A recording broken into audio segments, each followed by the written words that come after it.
Somewhere beyond the recesses of time and space, two podcasters are set adrift in a machine, picking up transmissions of movies that are forgotten but not gone.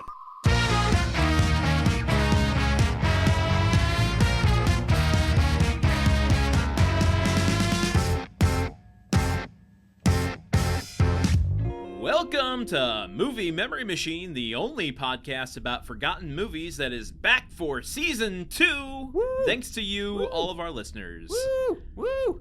I am your host, Landen Solano, joined always by my co-host, Truman Caps. Truman, it's good to see you. Landen, it is jolly good to be seen. Capital, in fact. Pip, cheerio. Oh boy, oh boy, oh boy. All right, Truman, I'm going to start Season 2 off strong. Will you go with me on this journey?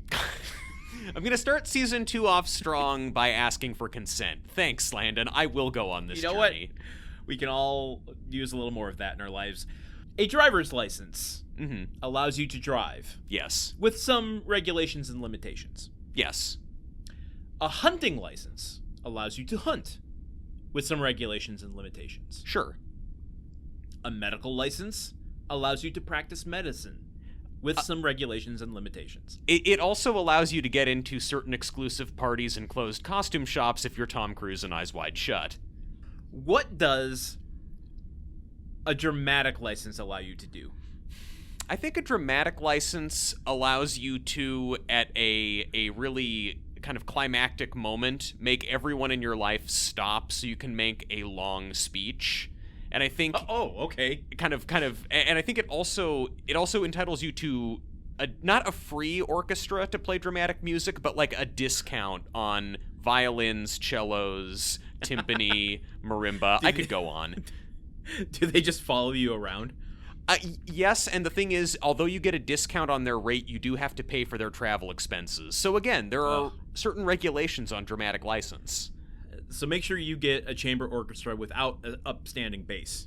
Yeah, no, those things are a bitch to transport. So yeah, I mean, I think that dramatic license, though, it does entitle you to think up whatever kind of crazy, salacious stuff you can and put it into a real person's life story. Interesting. Okay, so is that do we decide that was called buttling? That's a pulling a Cecil. Well, is it Ceciling? Is it Cecil buttling?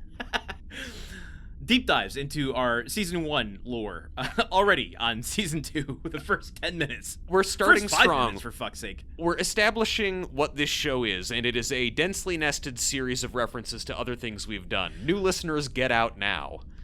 I have so many questions about the dramatic license that Guy Ritchie and the writers and producers have taken with this material.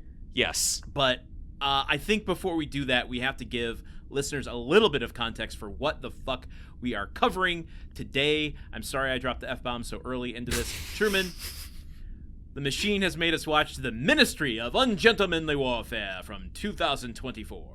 Too right. Abandon all social decorum and give us a disobedient synopsis. This season, we're crushing it on the accents. It's 1941, and Britain is losing the war. Every night, Nazi bombs rain down on London. Every day, American supply ships crossing the Atlantic are sunk by German U-boats. In order to break the blockade and persuade the Americans to join the war effort, British General Colin Gubbins, played by Cary Elwes, and Commander Ian Fleming, played by Freddie Fox, hatch a plan to disable the German U-boat fleet. They enlist rakish commando Gus March Phillips, played by Henry Cavill, to sink the cargo ship that supplies the German subs. Phillips plans a daring commando raid on the African island harbor where the cargo ship is located. To execute his mission, he assembles a team of operatives that includes massive Danish brute Anders Lassen, played by Alan Ritchson, stoic Brit Jeffrey Appleyard, played by Alex Pettyfer, explosives expert Freddie Alvarez, played by Henry Golding, undercover operative Richard Herron, played by Babs Olusanmokun, and woman Marjorie Stewart, played by Isa Gonzalez. Together, this group of mad lads makes the baddies sad. Sorry, Truman, you lose 5 points because you did not do it in the voice that accompanies a newsreel. Oh, of course. Okay, let's take it from the jump. It's 1941, and the Jerrys are running the Charleston around the fellas over in London. I oh my god, have so many things in your synopsis that I want to comment upon, but we have so much to cover before we get there. I had kind of a hard time writing the synopsis, which is stupid. It shouldn't be hard to synopsize a Guy Ritchie film. We are starting weak, actually. Maybe if, I don't know, there was a cohesive plot with, stakes and intentions, that it'd be a little easier to craft a thread that you could put a synopsis on, but that's not what we're dealing with here. That's not what Guy Ritchie is all about. No, we watched the production featurette for Operation Fortune, and if we learned one thing, it's that Guy Ritchie is all about steaks. He loves to grill. Yes, it's true. And corroborated by the production featurette for this film. In which he got Alan Ritchson to join the movie by inviting him to go barbecuing with him. Do we think that Guy Ritchie is a British Hank Hill? I just love that sweet, clean burn and propane. I'm Australian in this accent. Hank Hill is no way. No, he I think Guy Ritchie is like, well, I don't know. Okay, is there a different class? Like, is there a Hank Hill of the upper class? Yeah, an upper crust Hank Hill. I don't know if what does that look like? What does that look like? I think he's still grilling, but he's got a monocle while he's doing it. And I don't know. And you know what? It's still a pickup truck, but it's like, it's just lifted. It's lifted, or it's a Cybertruck. Oh my God. All right. Wait. He takes a sip of wine. That vintage ain't right. Okay, continue. I'm not gonna go through the cast of this again like you did, but I want to take a second to at least go through the main crew of it. We obviously are dealing with another Guy Ritchie joint here. Oh boy. This is written by Paul Tamzay and Eric Johnson, a writing team who wrote The Fighter, Arash Amel, who wrote Private War, and Guy Ritchie. And I think, do we have a moment to talk about some of the writer's other exploits? If you'd like to. Paul Tomasi, the writer of this film, and the writer of The Fighter, and a few other films. He also with Eric Johnson, but Paul Tomasi, when he was getting started in his career, he wrote a little movie called Air Bud. He created the character of Air Bud and is credited as the creator on every single Air Bud sequel and Air Buddies spin-off. This motherfucker got loaded rich off of the Golden Retriever playing sports. Wow. He doesn't even need to be here today. This guy really loves dad-focused movies. This is love of the game. This is a man who wrote the movie where Mark Wahlberg is a Boston-based boxer. He wrote the movie where Mark Wahlberg is a Boston cop. He wrote the movie where Casey Affleck... Which one of the 50 of those movies did he write? And he wrote the movie where Casey Affleck is a Coast Guardsman. This guy just he made his nut doing dog sports movies, and now it's just like, I want to give something back to the dads of America and England. And what he has in common with Air Bud, he's just at this point doing it for the love of the game. Yeah. Yes. This is true. And also, he's a dog. They said that, and there's nothing in the rule books that says that a dog can't write screenplays.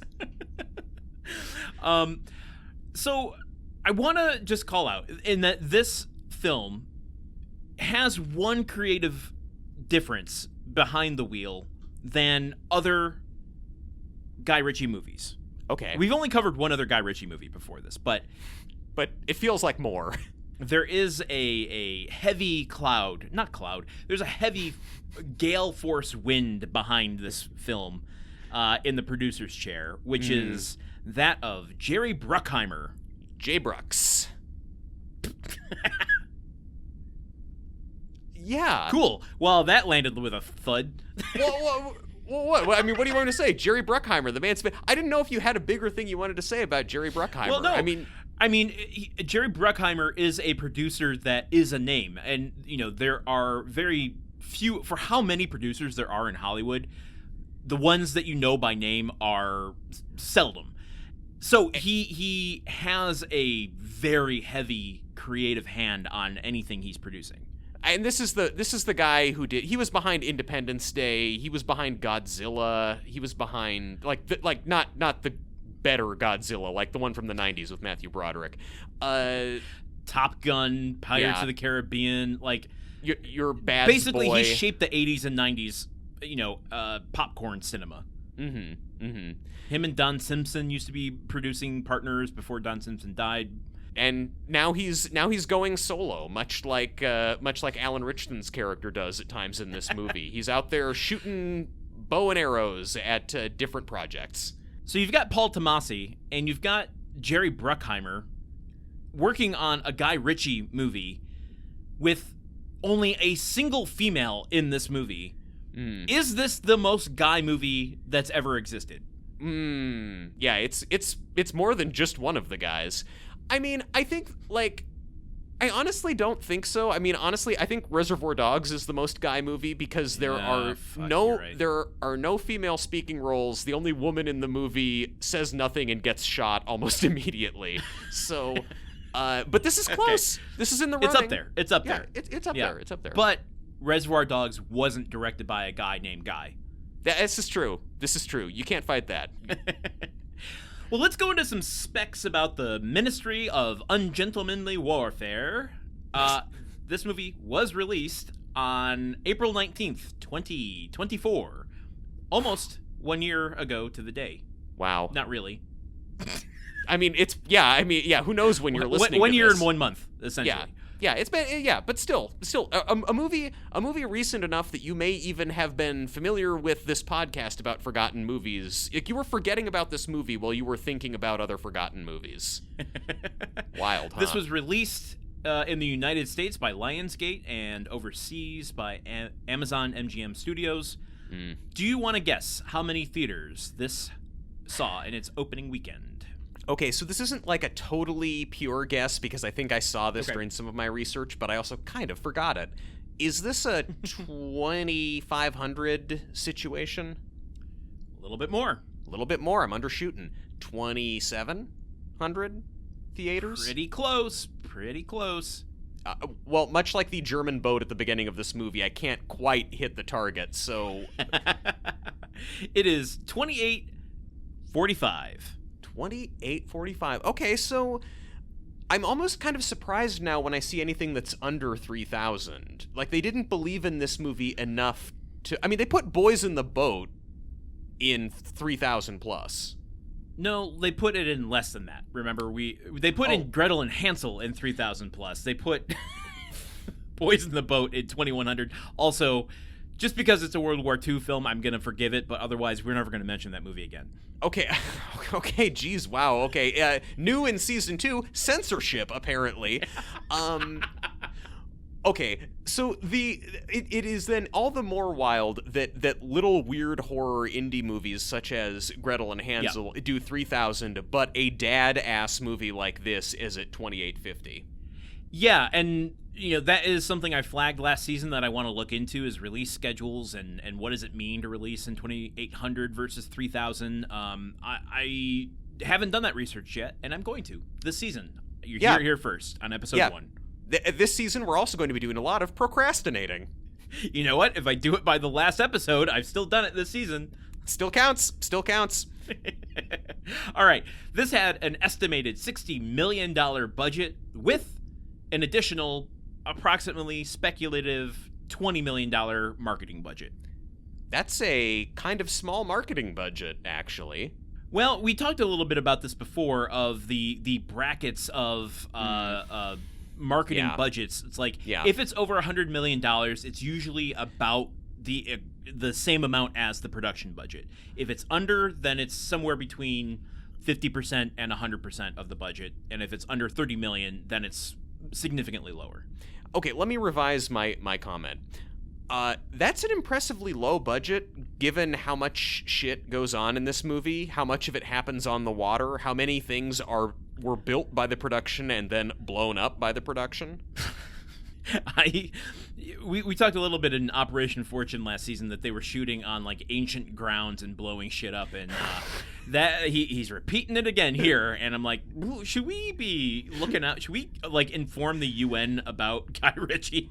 Yeah, really crimes against art being committed here, and not even referring to the content of the film, just what ancient culture was destroyed to make the film.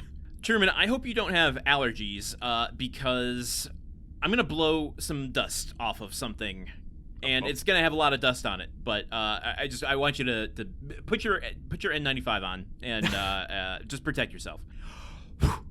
This movie came in at number 4 in the box office on its debut weekend. a bold new start for our number 4 is always forgotten theory. It's coming back. Okay. So what were the 3 movies that more people saw than this? All right. Here is the top 10 box office for the weekend of April 19th, 2024. Coming in at number 1 in its second week. And yes, I have double-checked that I have these numbers correct this time. Yeah. Fresh starts for everything. Number 1 in its second week, Civil War.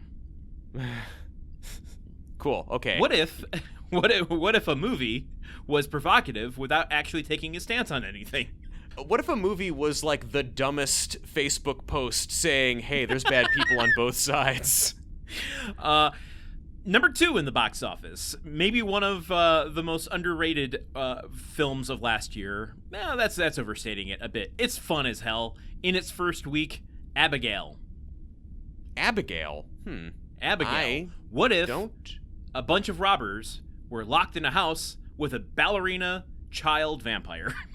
Wow. Okay. I hope The Machine gives us that movie that I completely forgot, because it sounds rad as hell.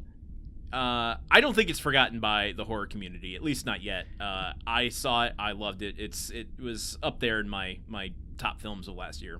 But if the horror community remembers it, then why do you remember it, Landon? You're not a part of the horror community. You live outside of that community.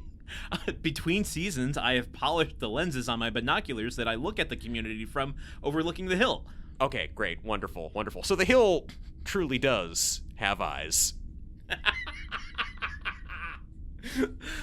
Number 3 in the box office, Godzilla x Kong: The New Empire, in its 4th week.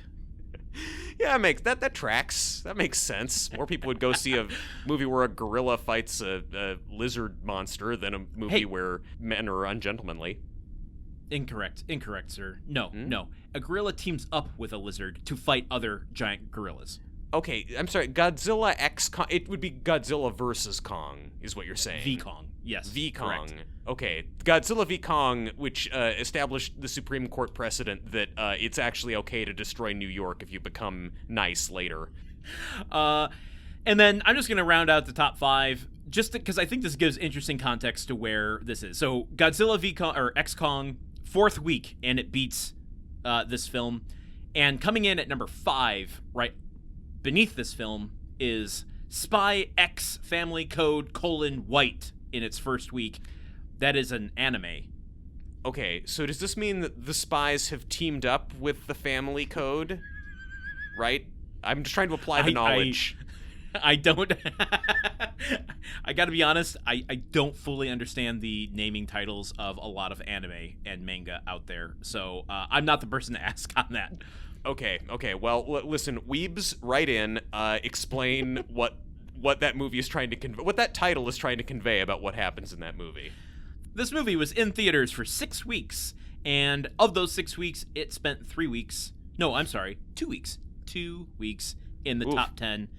It went from 4th place to 6th place, down to 11th. You know, interesting that a movie about trying to sink a boat would sink so quickly.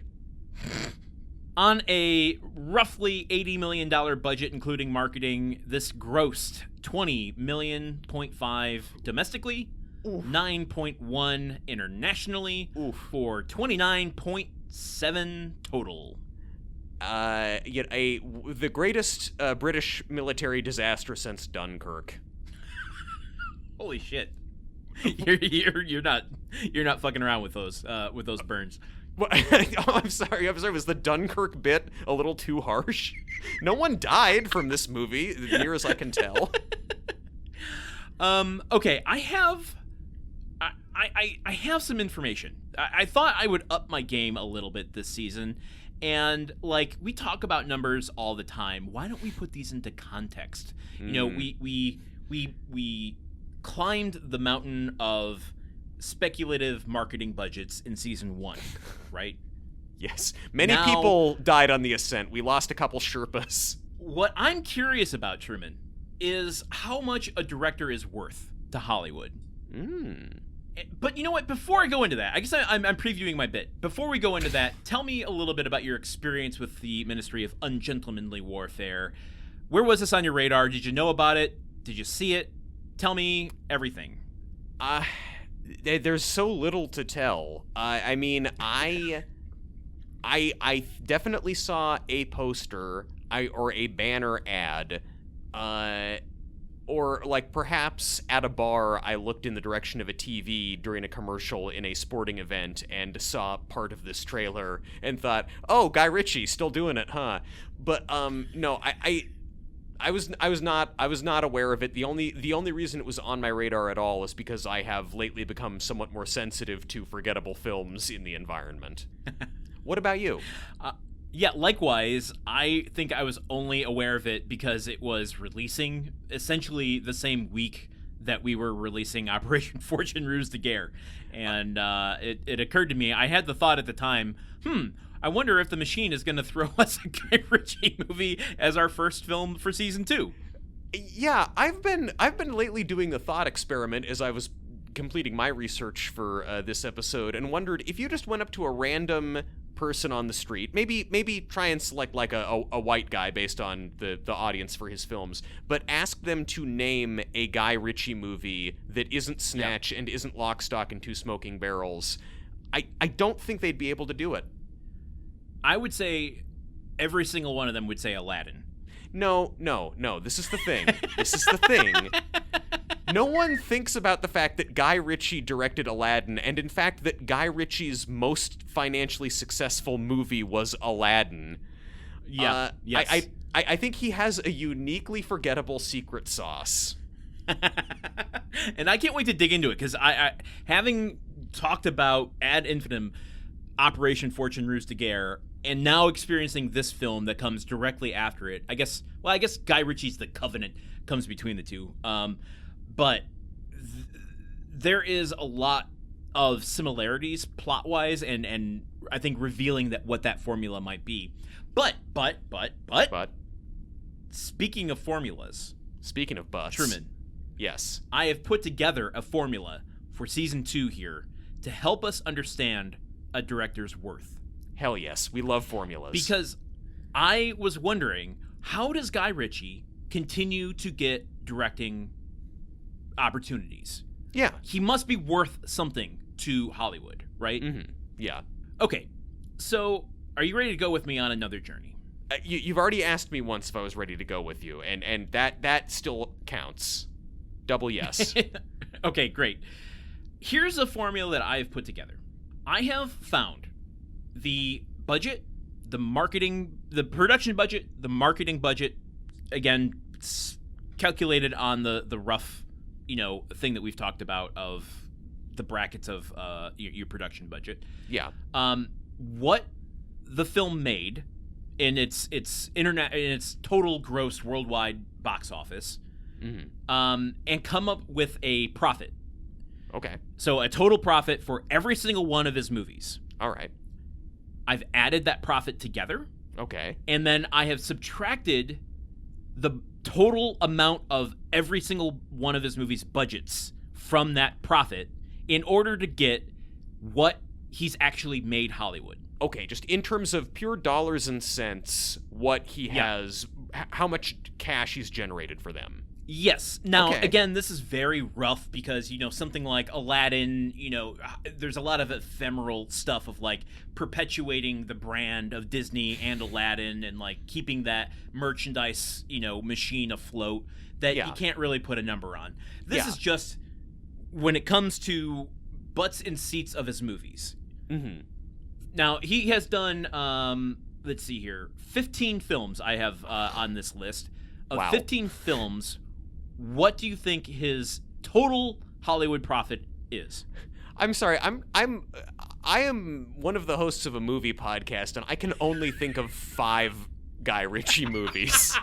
How is this possible? Okay. I don't know. Total profit for Hollywood out of all of it? I don't know. $100 million. Oh, okay. Now, let's bear in mind that Aladdin alone garnered profit. So after all the budgets are taken out, $685 million. Okay, but Operation Fortune Ruse de Guerre had weird French stuff in its title, so that automatically subtracts like $1 billion. There's there are going to be pluses and minuses in this category, so I'm just giving you more information to work with. Okay, then I don't know, $400 million. I'm really shooting in the dark again, like some of the characters in this movie. But unlike the characters in this movie, I'm not hitting bullseyes every time. The return on investment for Guy Ritchie, approximately, is $227 million. Okay, so I was undershooting and then I was vastly overshooting.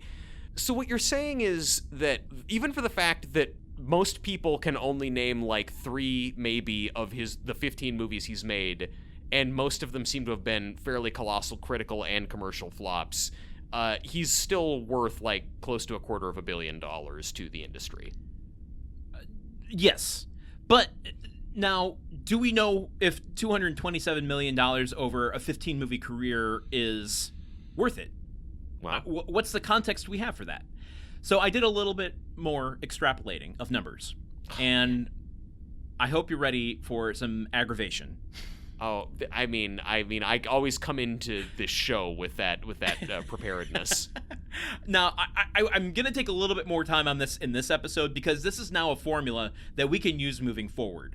But yeah. I want to use this as context, so I pulled the numbers for a few other directors.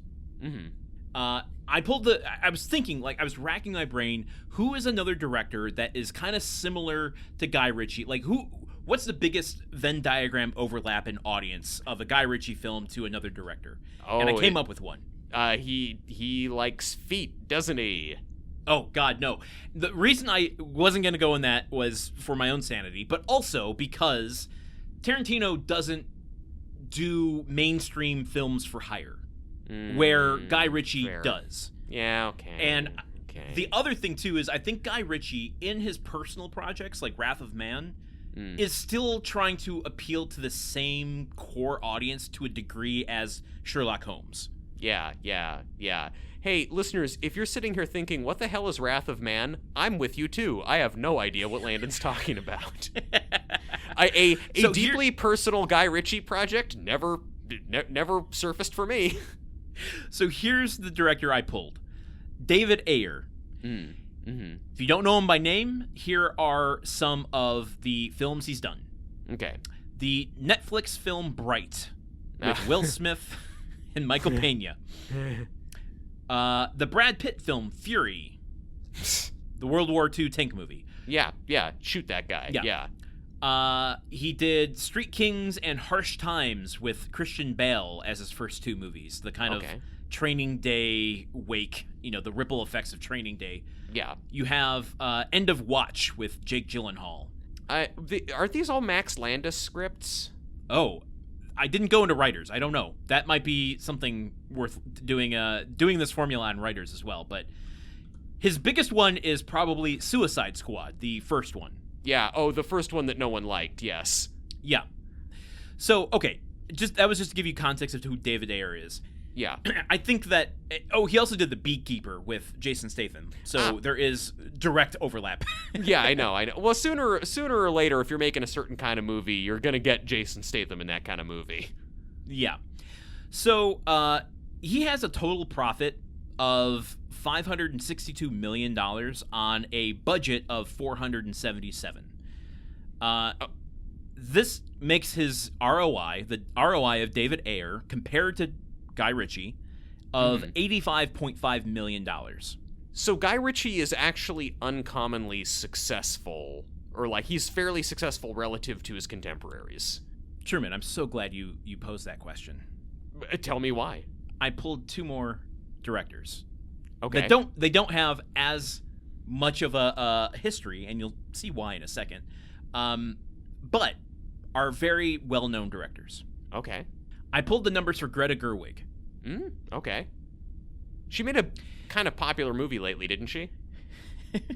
By comparison, with only 3 films for Hollywood, Greta Gerwig, the return on investment for her is $1.247 billion. Sisters doing it for themselves. Nice. Okay. Love that. Love that for her. And then I pulled the numbers for Patty Jenkins, who did Monster and the 2 Wonder Women.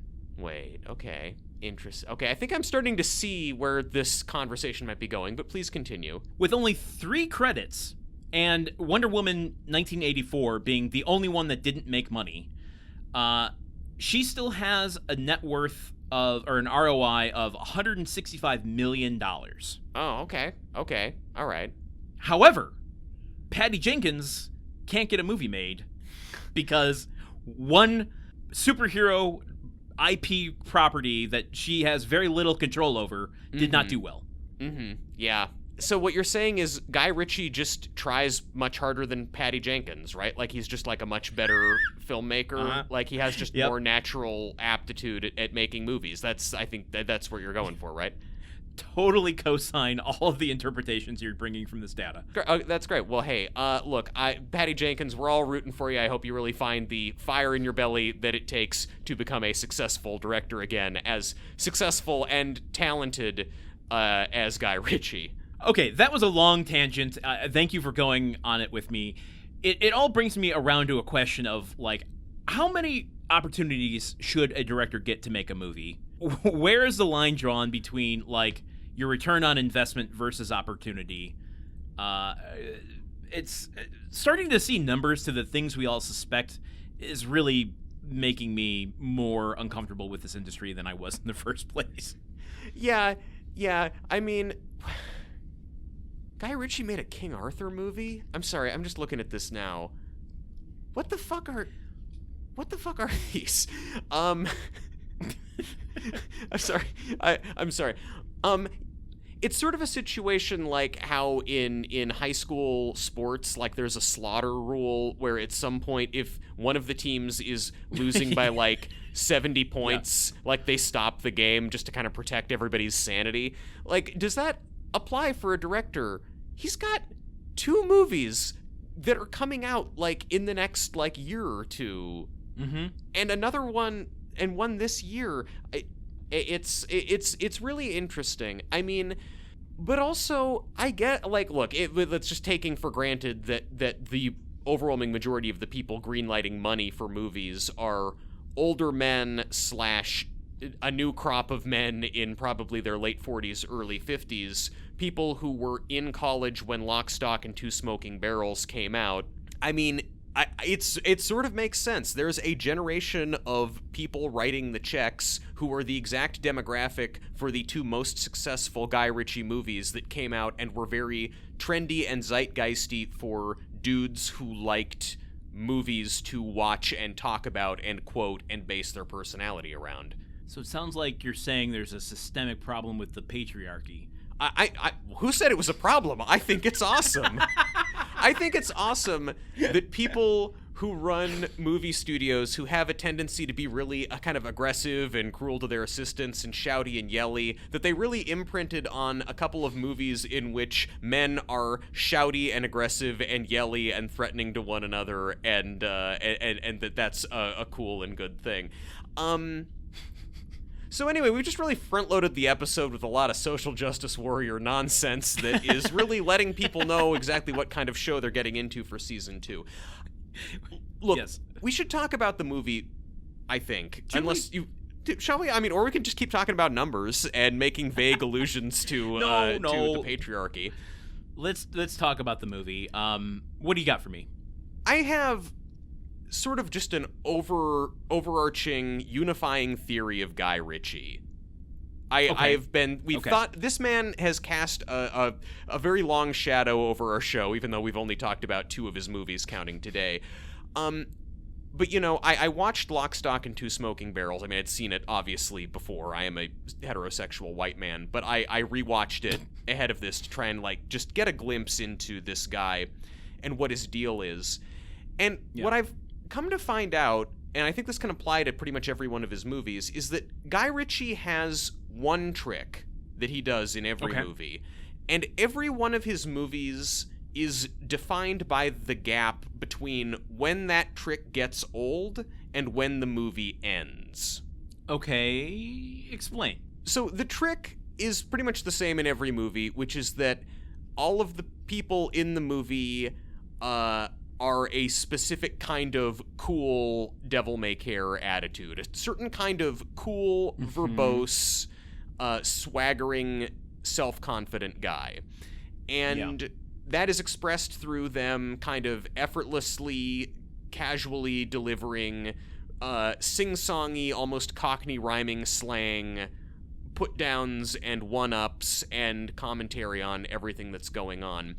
And that is effective at first out the gate. I think that every Guy Ritchie movie I've watched, the first few minutes of it, the beginning of the movie, I'm like, hell yeah, this is cool. I'm having a good time. Okay, this is great.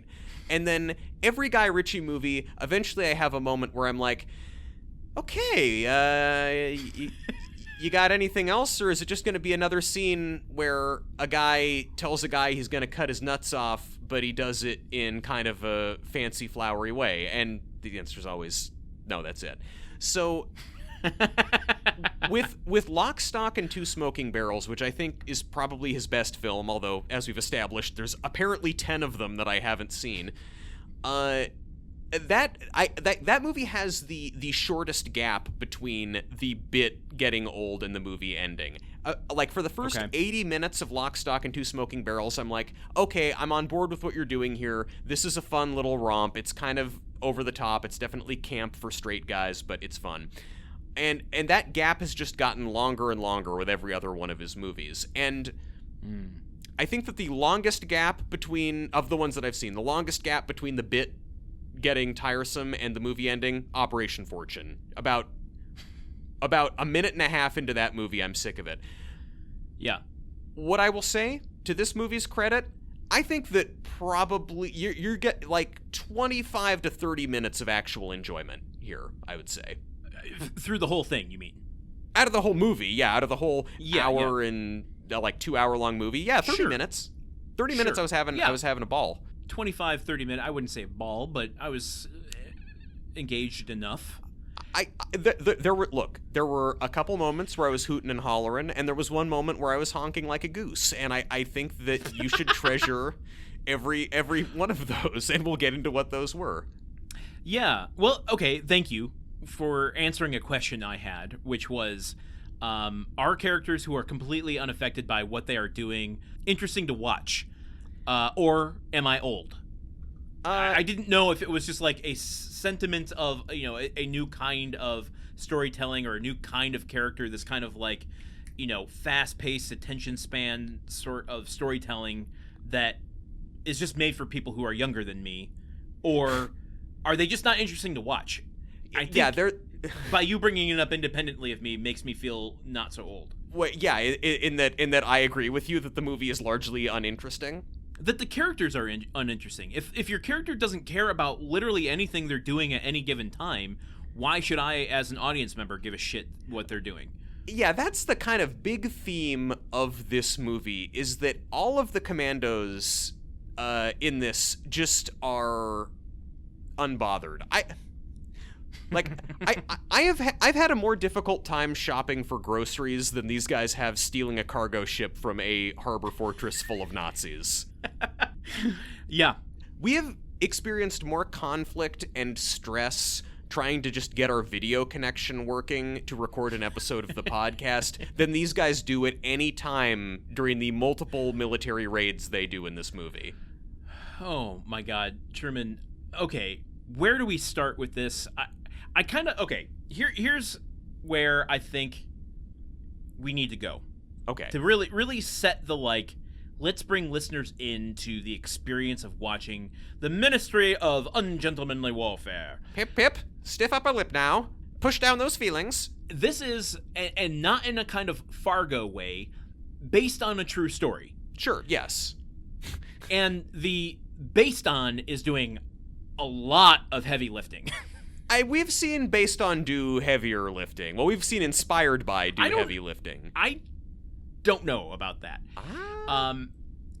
Okay, so this is based on a book, which please read the title of the book, the full title of the book. I don't have the full title of the book this is based on in front of me. I do have the full title of the book that I read that is not based on this movie, but is almost identical to the book that this is based on.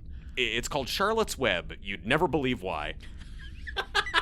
The book this is based on is called Churchill's Secret Warriors, the explosive true story of the Special Forces desperados of World War II, which is just red flag when a book title is that long. What book did you read? I read Churchill's Ministry of Ungentlemanly Warfare, the Mavericks who plotted Hitler's defeat.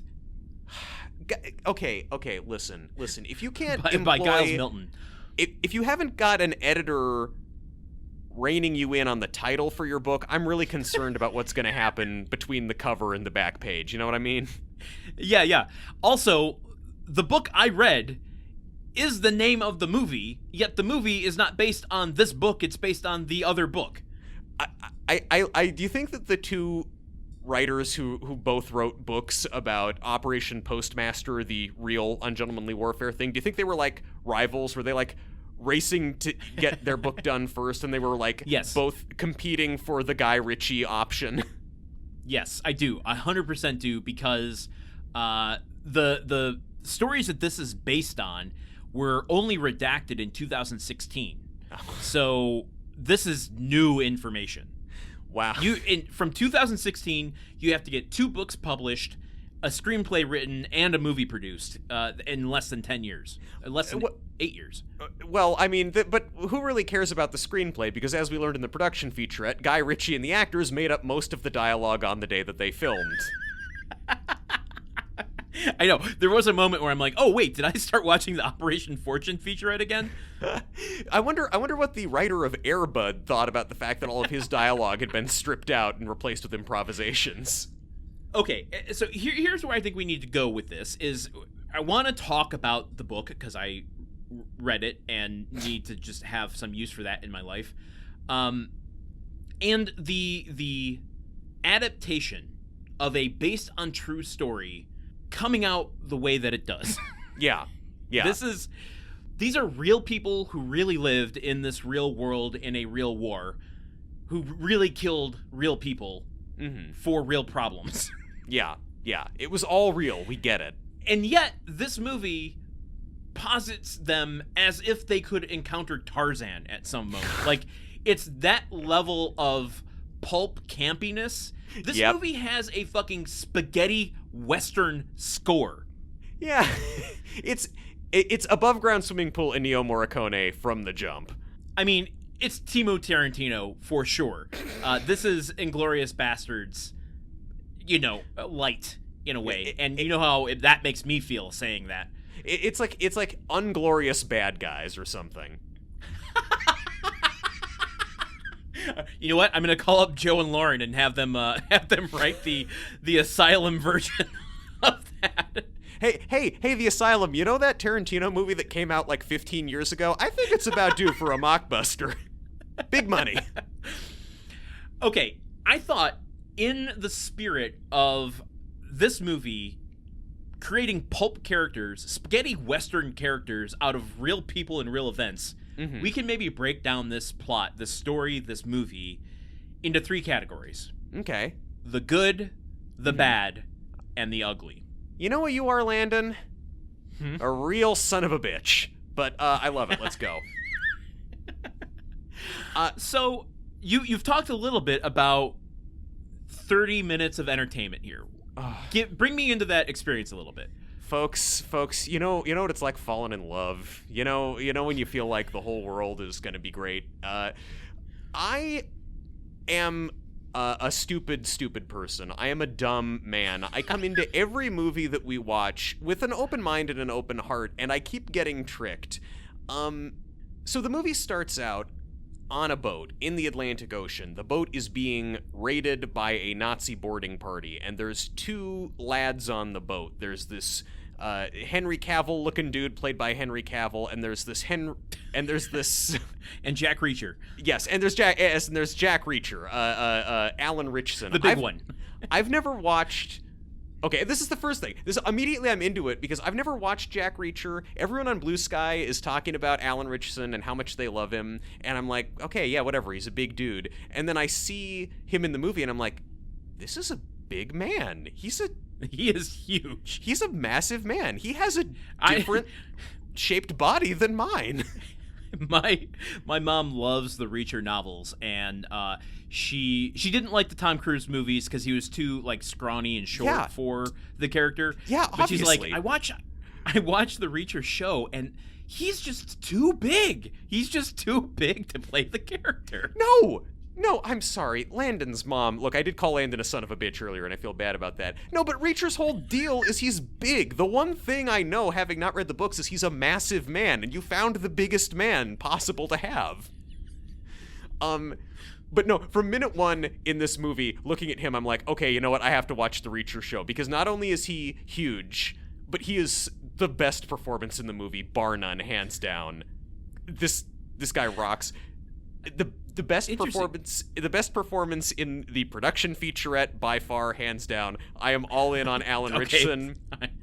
I'll second that one. A well-known fact about me, I have no siblings, but if I were gonna have an older brother, I'd want it to be that guy, because he seems like he would really like build me up and have my back and support me in a cool way. Oh man. They're on this boat. The Nazis are questioning them. They are like, and Alan Ritchson and Henry Cavill are kind of both being a little flippant about it. And at one point, the Nazis pull out their guns and are pointing them at Henry Cavill because they suspect him of like having other people on the boat. And Henry Cavill just starts giggling and laughing, and then Alan Ritchson starts giggling, and Alan Ritchson is playing a Danish guy, so he's got this goofy accent. And then all of a sudden, like, hidden commandos under below deck start shooting through closet doors with silenced guns, and all of the Nazis are dying. And then like the commander who's been giving this big scary speech to Alan Ritchson like turns around, and Alan Ritchson comes at him with a knife and slits his throat. And right as he slits his throat, the title card Ministry of Ungentlemanly Warfare appears on the screen as this Nazi's bleeding out, and this spaghetti western music is jamming. And I'm sorry, that's cool as hell. This is when I was honking like a goose. I was like, this movie is amazing. This movie starts on page 1. Guy Ritchie is very good at starting off a movie. They overpower the Nazis, and then there's this Nazi battleship right nearby, and the guys are all just sort of like casually, coolly looking at it. And Alan Ritchson picks up one of the dead Nazis and is like waving his arm around at the ship, kind of going, "Hi there, hi there." And Henry Cavill is looking through binoculars at it and goes like, "I don't think that's working. They seem pretty upset." And so there's just all of this like deadpan, dry, goofy banter going on between them. And then this other guy surfaces from underwater, and he's put a mine on the enemy boat, and the boat explodes. And it's really cool. And I'm like, this is awesome. I can't wait to see where they go from here. Okay, so we have different experiences. I think Henry Cavill and Alan Ritchson, they are incredibly charismatic performers. Yes. In fact, the featurette blew my mind that Alan Ritchson wasn't British. Yeah. That he's American with a Dutch accent here. Yeah. I was really impressed by him. Yeah. No, he was great. I will say, going into this, I was okay. I always appreciate a good energy starter. Mm-hmm. The like title card coming on and freeze framing everything, I was a little less enamored with, because when I was younger and making films of my own, I did this same exact thing because I had seen it in a Guy Ritchie movie. So it was kind of an old trick for me. I'm like, oh, cool. So you haven't matured at all. You're still up to your old tricks. But that seems like a problem you have with yourself, not a problem you have with the movie. Well, then you add to it the immediate, and I guess in a way I appreciate it's like right out the gate telling you this is what type of movie this is going to be. If you Yeah. thought this is going to be a true, like a biopic, a World War II Dunkirk style biopic about, this, you're wrong. Yeah. This is going to be a campy action film. So I guess, I appreciate it, it's stating its purpose right up front. However, being immersed in this world of these real characters for so long leading up to this while reading the book, it made me a little in a normal action film, Alan Ritchson holding up the dead Nazi and having him, wave his hand around, I wouldn't even think twice about it. But the fact that it was a real person that he was playing made it suddenly then that is also a real Nazi that he killed, and he's holding up a real Nazi body. It just became so weirdly awkward to me. Look, I know what you mean. I'm not really so bothered by, that was a real Nazi that he killed. I'm more like, hell yeah, I hope that Nazi enjoyed dying. But, taking the real guy who actually existed and then kind of having a scene where he cuts the heart out of a dead guy just on a goof, I guess, yeah, that's sort of a... In a later scene. Yes, yeah. In a later scene.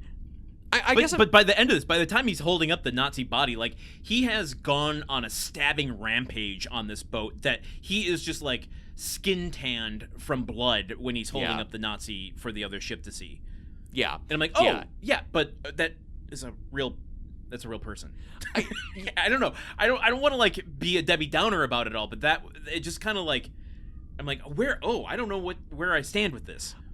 I think I have two thoughts. Okay. One, I'm willing to forgive that degree of dramatic license if the movie is good.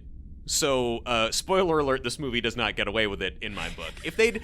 If they'd executed it well and they'd put actual depth to the characters and they had used the trappings of spaghetti westerns, exploitation films, heist movies to still tell a really engaging story about an act of real impressive bravery that changed the course of world history by making it possible for America to get involved in World War II, that would be great. But they really fumbled the ball with that, and so it falls flat.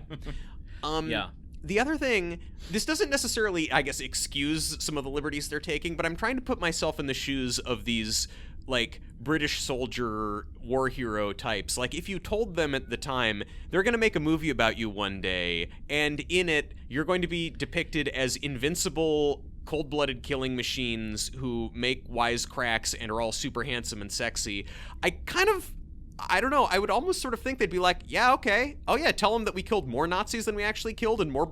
These guys definitely hated the Nazis. They probably would have been cutting their hearts out if they'd had, time or inclination at the moment to do so. Yeah. And I guess I'm it does come down to the filmmaking for me. I'm glad you phrased it that way, because I think of people like Wyatt Earp and how many movies are made about him and the OK Corral, but a lot of those are almost separating the story we're telling in service of creating a myth versus just entertainment, or trying to tell the untold story of the first Black Ops operations. That's a redundancy, but that sounds like one of the 15 lines of subtitles on the 2 books written about this operation. So, if Guy Ritchie and everyone involved were, trying to create a myth and go that, Leone style, big operatic way with it, I agree with you. I would not feel as weird about it. I don't feel weird watching Wyatt Earp movies. Mm-hmm. But this one did make me feel a little weird, I think, because it doesn't really want to engage with the source material, and it just wants to use it as a way to tell a World War II story that hasn't been told yet. Yeah, and it doesn't even really seem to want to engage with the spaghetti western genre conventions, even though they've made a very deliberate choice to use this score that makes you think of that. Otherwise, the movie doesn't really fashion itself as a western or really anything. But look, Guy Ritchie God bless him, the man knows how to start a movie off. He knows how to start a movie on page 1 and get you immediately into the story. And I was really appreciative of that in these first scenes. I'll second that. Yeah, I mean, it does start with energy. It starts with what's the old. Okay, so you as the screenwriting guru on this podcast, Please stop slandering me with that term. look for Truman Cap's Screen Guru books in Barnes & Noble now. Yeah. Watch my YouTube series where I say, well, a great screenwriting tip is that you should write a script and then send it out and try to get it made. Pay me $1,500 for these insights. What scripts have I written? Don't ask me that question. I mean, have you tried it? Maybe it would be a successful new avenue for you. I don't know, man. I'm all about successful avenues. The axiom about like starting as late into a scene as possible, right? There was a bunch in the book that I'm like, they spend a whole chapter talking about the development of the mine that the Frogman, quote unquote, uses to place on the German U-boat. Yeah. And I'm like, oh, they're not going to go into that at all. Like, actually, that was very helpful for me to orient myself with the movie. I'm like, oh, okay, the book had a hard-on for going into the specifics of how they're going to kill Nazis through technology and innovations. This has a hard-on for just killing Nazis, and we're not really concerned about the technology being developed for it. And I think an inherent advantage that this movie has over Operation Fortune is that, you know, Guy Ritchie has a hard-on for violence and for killing and for suffering in his movies. And in Operation Fortune, I at least started to get kind of, I guess I don't know if Stockholm Syndrome is the word, but I started sympathizing with the kind of just faceless mercenaries who kept getting punched in the balls and thrown out windows. They do genuinely heinous stuff to a lot of Nazis in this movie, but you know what? Cool. Yeah. Do it twice as much. I don't feel bad that it's happening to these assholes. Yes, agreed, but they are also like completely faceless body. They're NPCs throughout this whole movie. There's really they give face to one Nazi villain, and the rest of them are really just bodies. Yeah, this dovetails nicely with, I think, kind of my experience going on with the movie, because they are, you know, they're up there on the deck, the enemy boat is shooting at them, and they're kind of just making sort of casual conversation about it, and then the boat explodes. The boat has been missing them, and it's trying to get, like, range. After the Nazi boat explodes in the first, 3 minutes of the movie, no Nazis return fire at the Ungentlemanly Warfare Ministry lads until the last, half hour of the movie. The next 90 minutes of screen time, the Nazis do not shoot back. No. Last season, I had this operating theory that, the Orson Fortune school of action movie protagonists, where, you win just because the bad guys let you. And at first I thought that was a Guy Ritchie thing, and then eventually I decided, no, lots of movies do it. Watching this movie... But no one does it quite as well as Guy Ritchie. Nobody does it better. No one is achieving docile, passive enemy soldiers like Guy Ritchie does. They're like clay pigeons. It's not even like the guards in GoldenEye 64. They are like targets. Okay, to the point where, and this is veering into an ugly category for me a little bit, and I'm not going to go full Boys in the Boat on this, because honestly, this movie at the end of the day, I really don't care. It exists, and it's fine, and it's whatever. But I hate to remind you, this movie has a lot of boys in it, and they spend a lot of time in boats. That's true. You would argue Boys in the Boat would be a better title for this than Boys in the Boat 2023. You would also argue that some censorious co-host of this podcast was earlier telling me we couldn't talk about that movie anymore, and now look what's happening. I'm breaking my own rule. That's how ungentlemanly of you. There is a moment where, where I was going with that was, I don't want to sympathize with Nazis. And I don't. And I won't. End of story. Glad we went there. I'm waiting for a nuclear butt to land, though, that will turn all this on its head. It goes to what you were saying about the Operation School of Fortune, Operation Fortune School of antagonists, where there's a moment coming up. The next like big action sequence is they're going to break out one of their crew that's been taken captive. Yeah. And they break into this facility and just like mow down Nazis. They bust down doors with Tommy guns and just like bullet riddled bodies all over the place. Yeah. And like Henry Cavill, who I think is incredibly charismatic and plays with this character with a lot of verve. He busts down this door. His tongue is like wagging. His eyes are wide. Like it's the only moment in the film that really captures the like wild man, mad, sort of mentality that these guys had to have to be part of these missions. However, it's kind of stomach churning to me when as you said, they're just clay pigeons. No one's fighting back. He just kicks the door down and just massacres people. Yes. Like, you change one element of that, and suddenly this, like, the Nazi element is the only line between this being hard to watch. Yeah.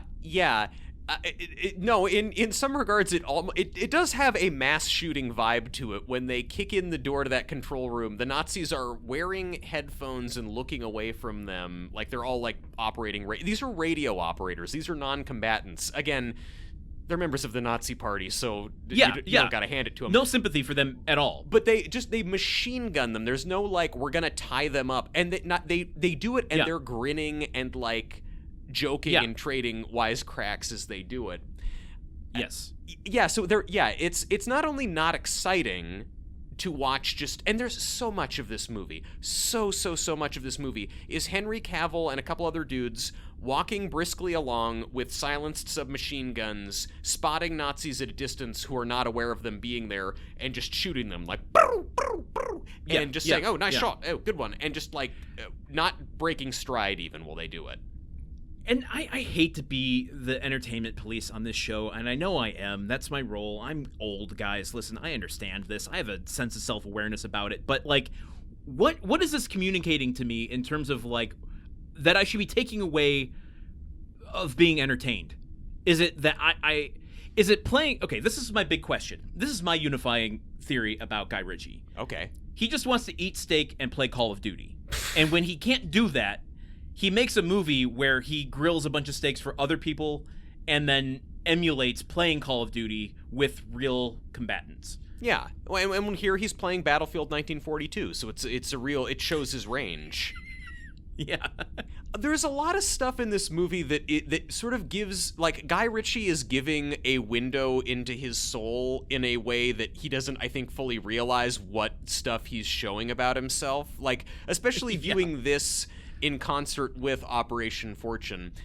There's this scene early on when, like, they've done the thing on the boat, and then there's a flashback to show these lads getting their mission to go to this harbor and try to sink this Nazi boat. And during, we're going to circle back to that in just a second.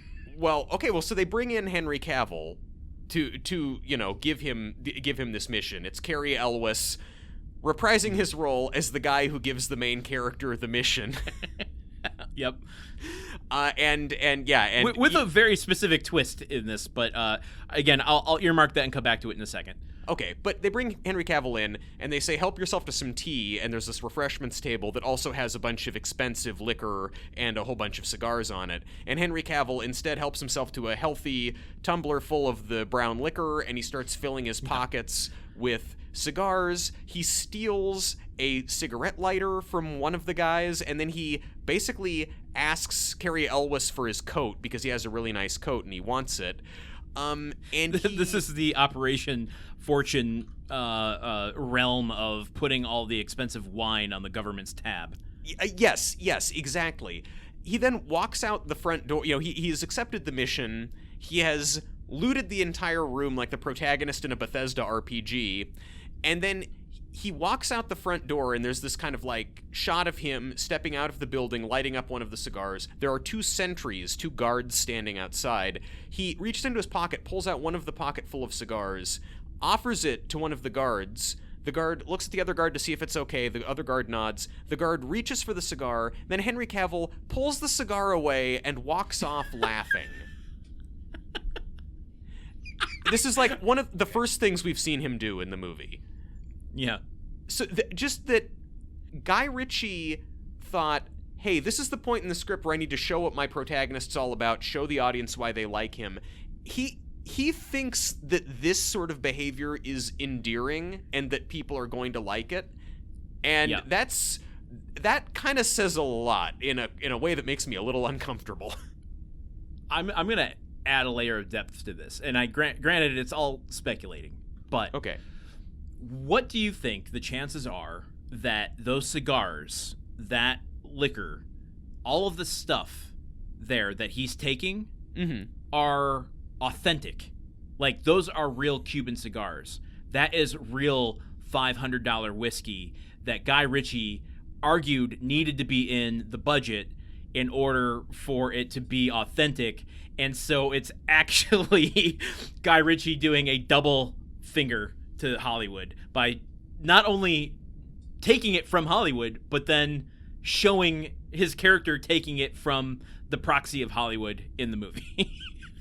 Holy shit. One of the deepest thinkers in podcasting right now. That is amazing. And I feel fully certain that if that's not what actually happened, he at least tried. He at least tried to get that done. I mean, because like they smoked those cigars after they wrapped that scene. Oh, absolutely. I mean, they were probably smoking those cigars when they started that scene. Just like in Birdemic, when they go to that general store and they all see the sandwiches in the deli counter, and then that turned out to all be their lunches, the actors' lunches for the day. That's real, man. That's authentic filmmaking. That's Dog Me 95 shit. Well, look, it's interesting you brought that up, because this scene also where they're giving him the mission, Churchill tells Cary Elwes, we need some lads to go on a mission. Churchill's in this movie. Winston Churchill is very much in this movie. Oh, the Churchillisms. Played by Rory Kinnear. I love Rory Kinnear. I'm glad he's here. Yeah. You know, he's no Greg, but he's a close second. But you know, so Churchill has given the mission to Cary Elwes. Find me a lad who can do this mission. Cary Elwes says, I know a guy, but he's a little unorthodox, but let's bring in, Henry Cavill's character. Henry Cavill comes in, they explain the mission. Henry Cavill says, I need to build a team to do this. I know just the guys for the job, but one problem, they're all mad, but they can get it done. Watching this, I'm thinking, A, this is, again, a lot like Operation Fortune. B, is this what Guy Ritchie kind of sees himself as? Like, Cary Elwes is his agent. Yeah. So the production company is Winston Churchill, and it's like we've got just the guy to make this movie happen. He's a bit of a bad boy, but he can do it. And then Guy Ritchie walks in and is like, okay, I've got the best DP and the best writers and the best sound guy, but they're all mad. Is this just him making a movie about how he makes movies? Yeah. Listen, watch me do a leapfrog here. This is the podcasting equivalent of athletics. Okay. I'm going to earmark that and come back to it, but before I do that, I'm going to come back to the thing I previously earmarked. Oh, wow. Okay, I hope you were stretching before that. Cary Elwes plays Brigadier Gubbins, otherwise known as... M. Interesting. And who is working as secretary under Brigadier Gubbins? Let me see. I'm just going to take a big sip of my coffee while I check. Ian Fleming, author of the original James Bond books. Ian Fleming was part of secret op planning in World War II. Yeah. Not under Gubbins. He does not belong in this movie. His brother, Joseph Fleming, was a field agent under some of these secret ops. Oh, okay. But Ian Fleming was a secretary and mostly in the naval arenas. So wait. You're saying that Ian Fleming, the creator of the James Bond series, was in Her Majesty's Secret Service, but he mainly worked as a secretary, so kind of more of a Moneypenny character than anything else. I think between Operation Fortune, which we went extensively in that, and I even wrote an article about how closely associated those characters are with James Bond. My unified theory of Guy Ritchie, you know what? If it's okay with you, I'm gonna just read verbatim what I texted you. Oh, okay. Yeah, go for it. Just put our shit on blast. Yeah. Well, it's my shit. You didn't respond to any of it, so. Sorry, I was icing you out. I'm ghosting you. I don't want to be on the podcast anymore, but I don't have the guts to break up with you face to face. You had teased that you were coming up with the unified theory of Guy Ritchie, and then I was guessing what it was, and these are my guesses. Is it that Guy Ritchie has an unequivocal, raging hard-on boner for James Bond? Mm-hmm. Is it that someone bullied him in high school because he liked James Bond so much, and he told that bully that James Bond is cool, and I'm going to grow up to be a big-time director and prove you wrong? What upper crust accent? It was a whiny little kid voice. Okay. All whiny little kids sound alike. It's the universal language. Is your Guy Ritchie unified theory that he has the wettest sex dreams about Ian Fleming?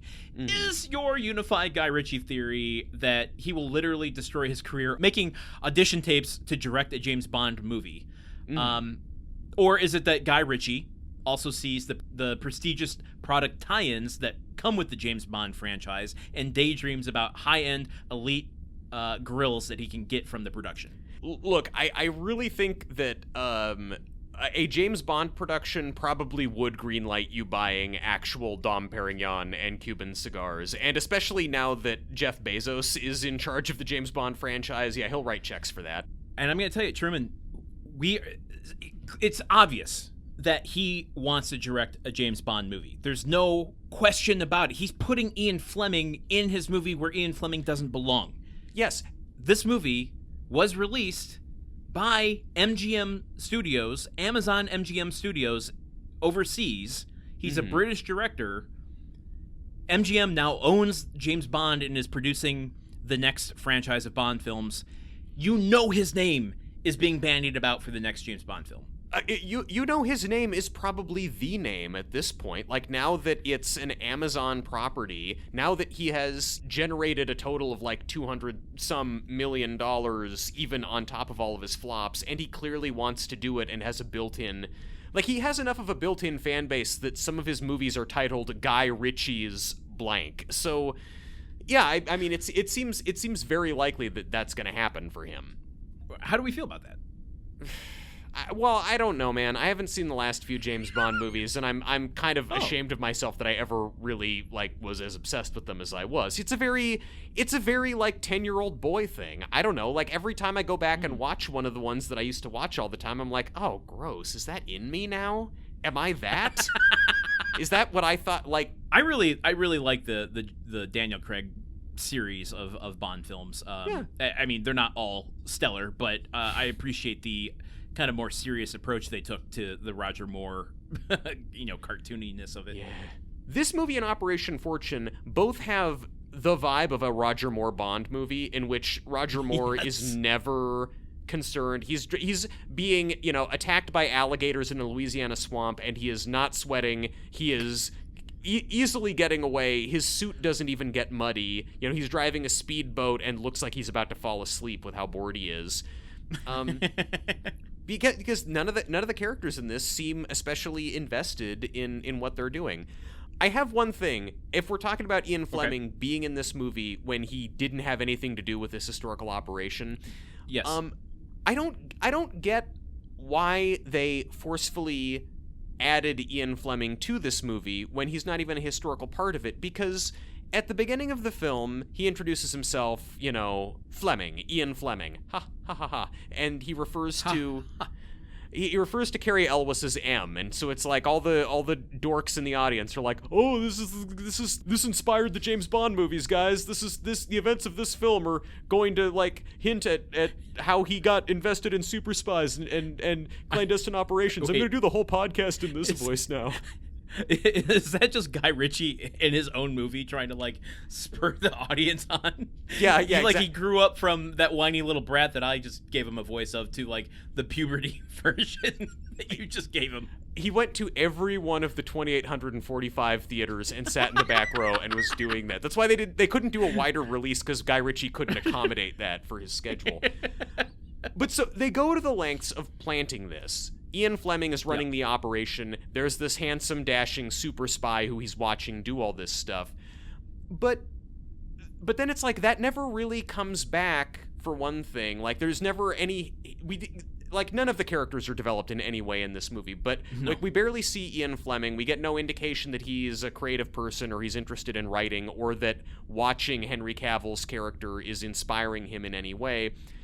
But then also, Henry Cavill's character is not like, he's a blank slate. He just kind of says sort of pithy, cool guy things in deadpan fashion like everyone else, but nothing about him has any of the characteristics that make James Bond kind of distinctive and unique. Correct.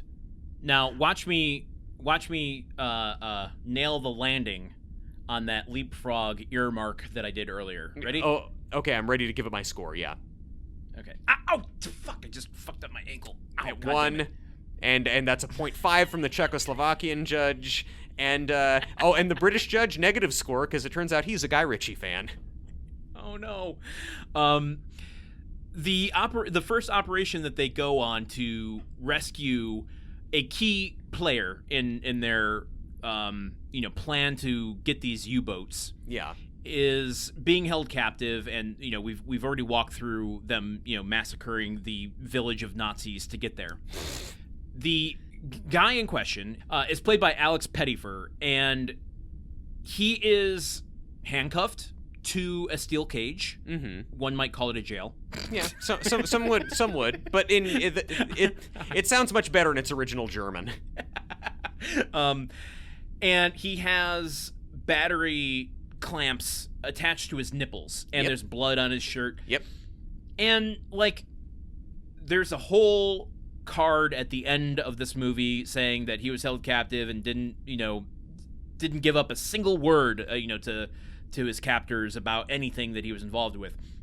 But the way they depict it here, going to your comments about this blank slate and that they're supposed to be mad, but there's no character or depth here, we're supposed to, I think, take that this character is just tough as nails, that he can withstand anything. Now, I'm not gonna get into body stuff, but he's not built like Ritchson, Alan Ritchson. Yeah. Ritchson. Yeah. He's just, he's a normal looking dude that was in Magic Mike.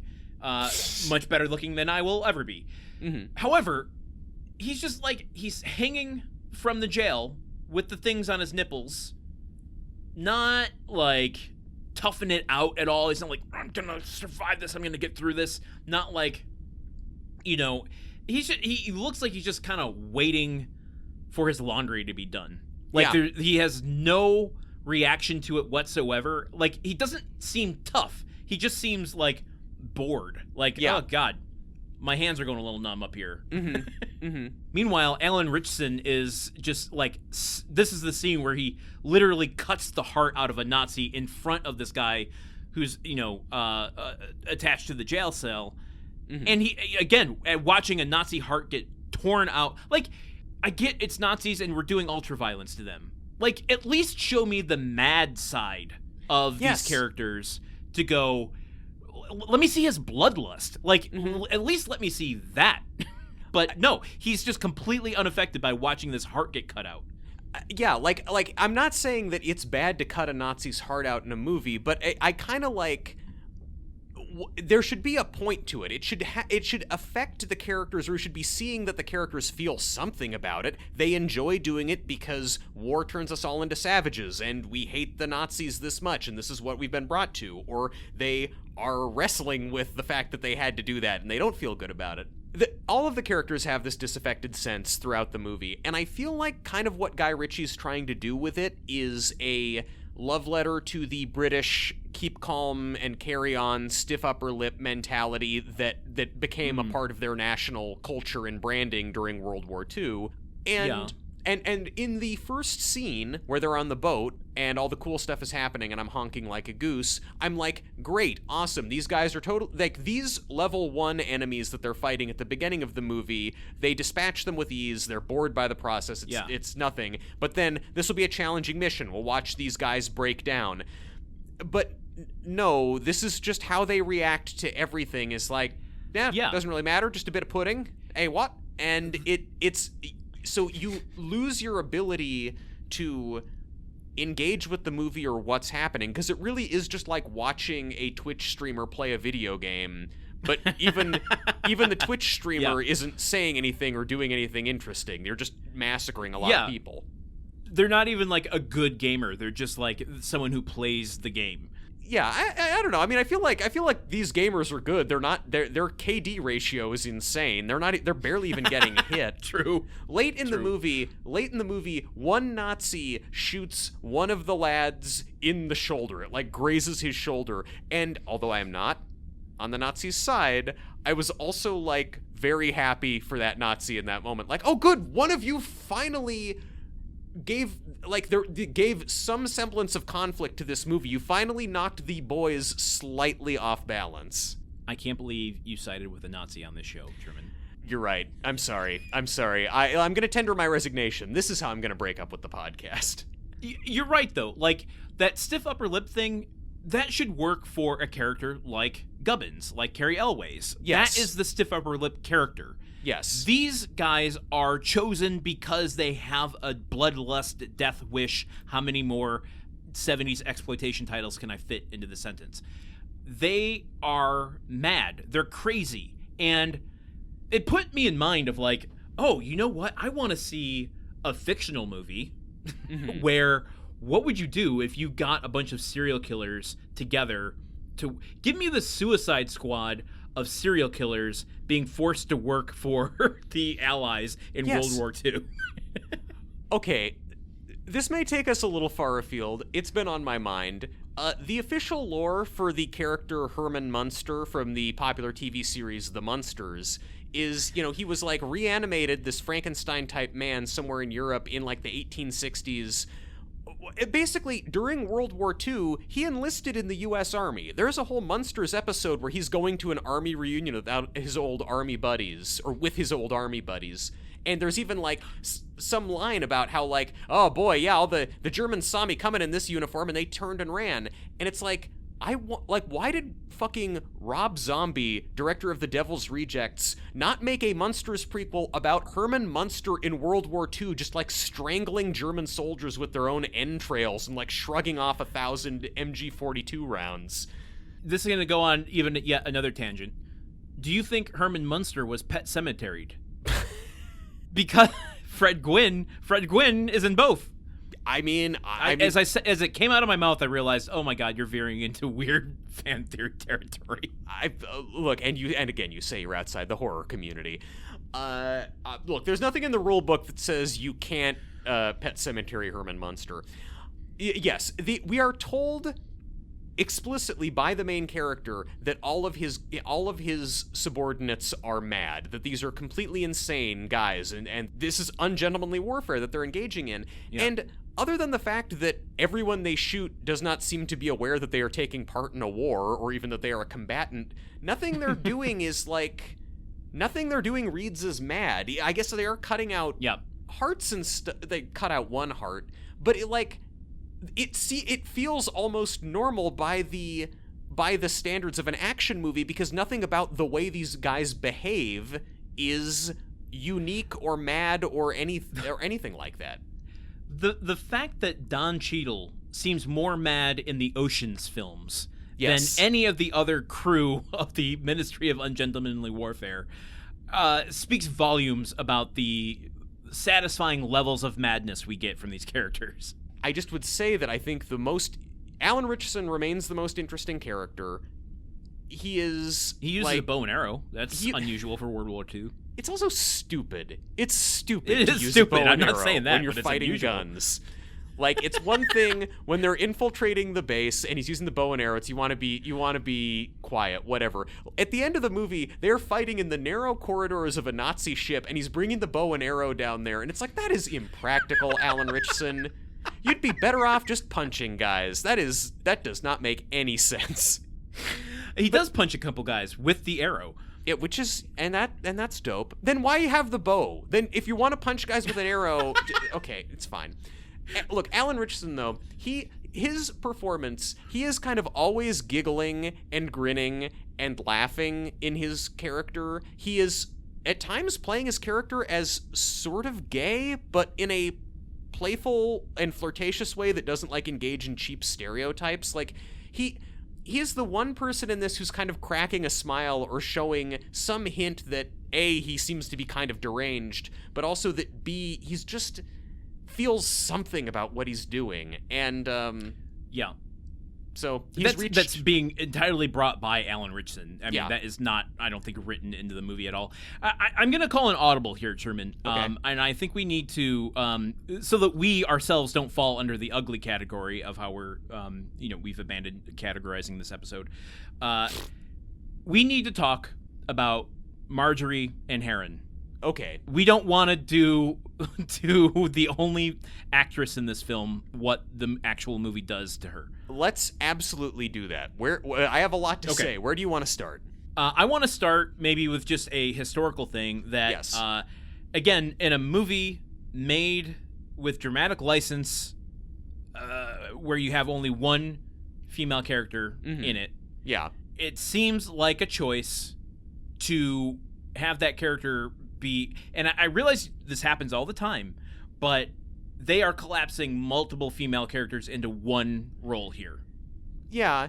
And again, I realize that happens all the time, but at the behest of having other females in the movie, it's a little strange. I mean, I don't know, Like, dude. at least have a woman in the planning meeting, with Carrie Elways. Like, that was also a thing. Because, and that also seems to be the role that Marjorie, the one female character in this story, actually fulfilled. She was involved with planning and strategy, and not going undercover as a sexy lounge singer in a club full of Germans. I will say, I regretfully rise in defense of this movie. Okay, they merged multiple female characters into one. That's a necessity of the screenwriting process, irregardless of gender. Regardless of gender. Whichever one of those is the correct grammatical thing is what I said.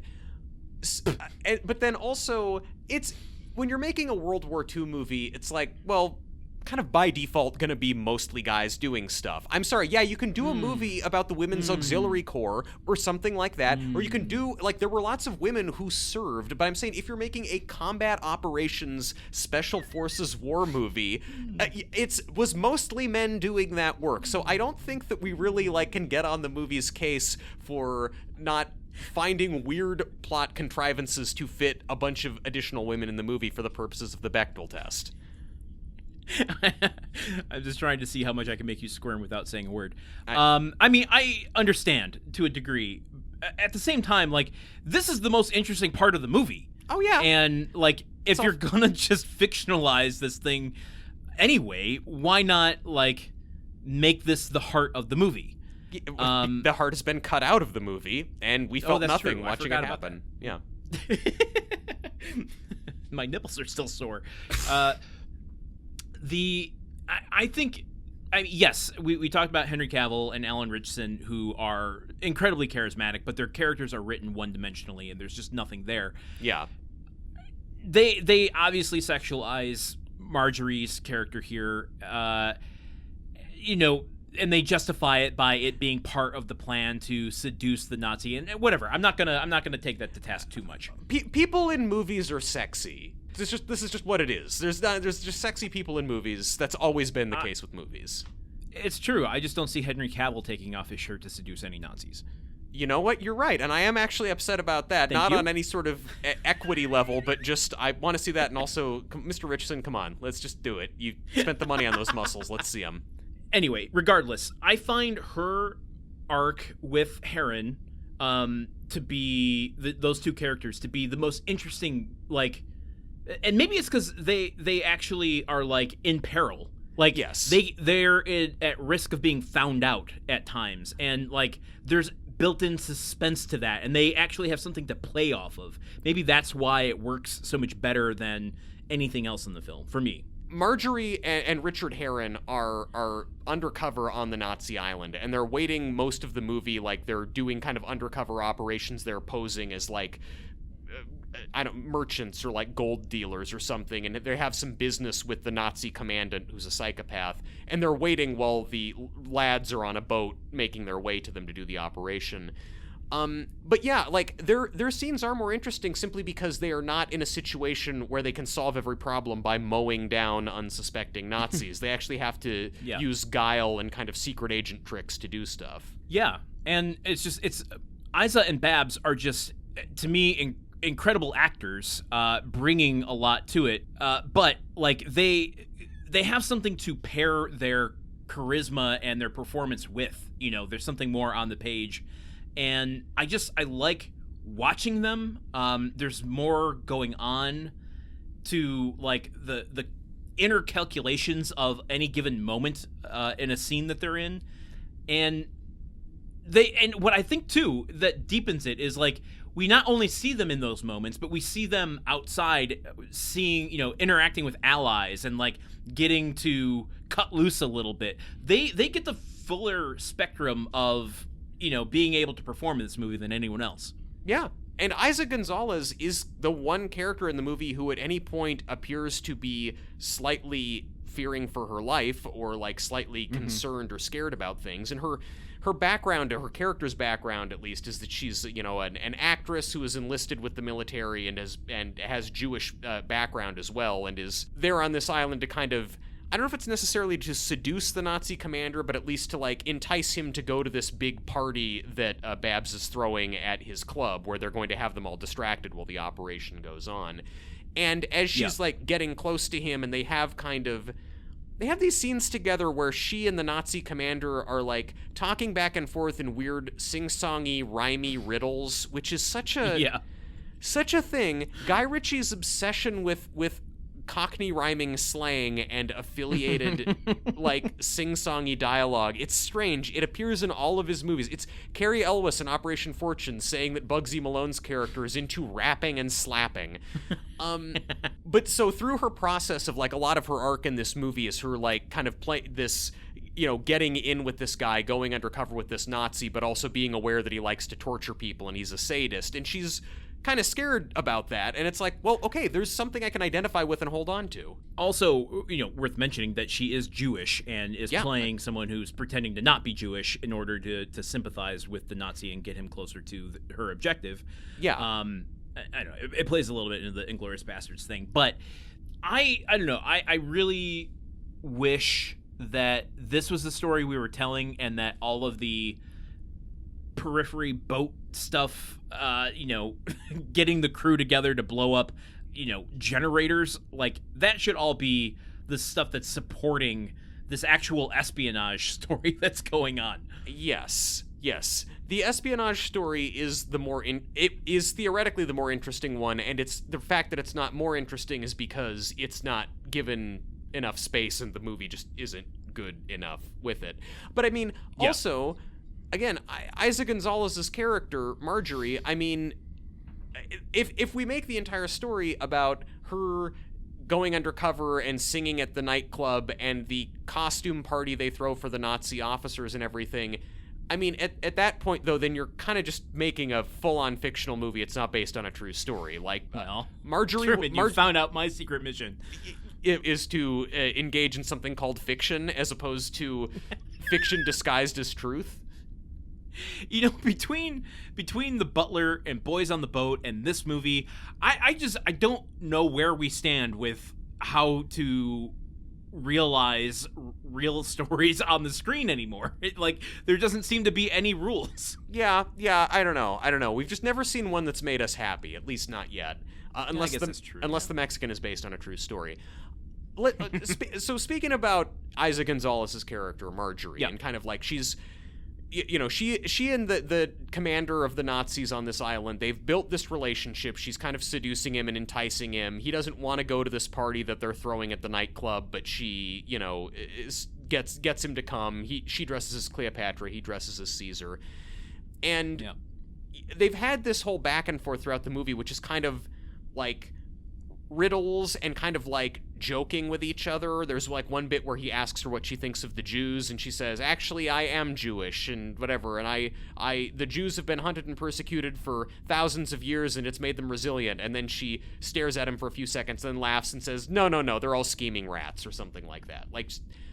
Anyway, at the club, in the third act of the movie, she gets up and she sings Mac the Knife in, partially in English, partially in German. She's Coyote Uglying all over the place, dancing on tables. Mm-hmm. There's, dancing on poker tables. She picks up a handful of one guy's poker winnings and throws it out to everyone in the crowd.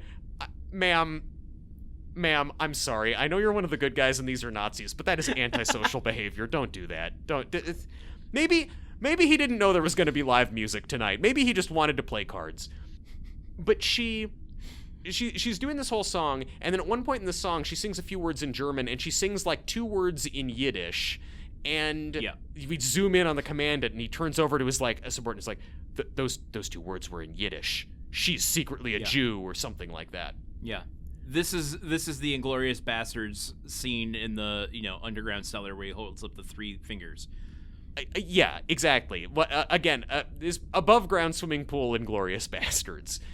And so this, based off of this alone, he's like, oh, she's not who she says she is. And then they capture her because someone's got to get captured. May as well be the woman. But just that, this is such a contrived thing of she says 2 words of Yiddish in a song. This woman who has been joking around with you, doing wordplay, at one point bluffed you for a minute to joke about being Jewish, and then he hears that and it's that's what takes the whole thing apart. It is just it's such a weak way to get us to her being found out and her being captured. There's a million other ways that the cover could have been blown. You're already not telling an even remotely true story at this point. But it feels like a thing where Guy Ritchie showed up to set that day and was like, hey, I've got an idea. Yes, but to take this to its conclusion, by the end, the generators blow up. The mission is successful. The Nazi guy that she's seducing gets mad at a bunch of people for letting this happen. He kills them, and he's got her in a car. She reaches up her skirt and pulls out a gun, and she's the one that kills him. And because of the cat and mouse play throughout their whole storyline, I mean, it wasn't a strong feeling, but I felt something when she killed him. Yeah. Okay, so here's the thing. I'm not defending it. I mean, it could be so much better, but I'm saying for all of the killing that's happening in this thing, I feel nothing when every other muscle-bound toxic masculinity dude is just mowing down Nazis, because they have built a relationship on this. There is a LaCroix flavor catharsis when she kills him at the end.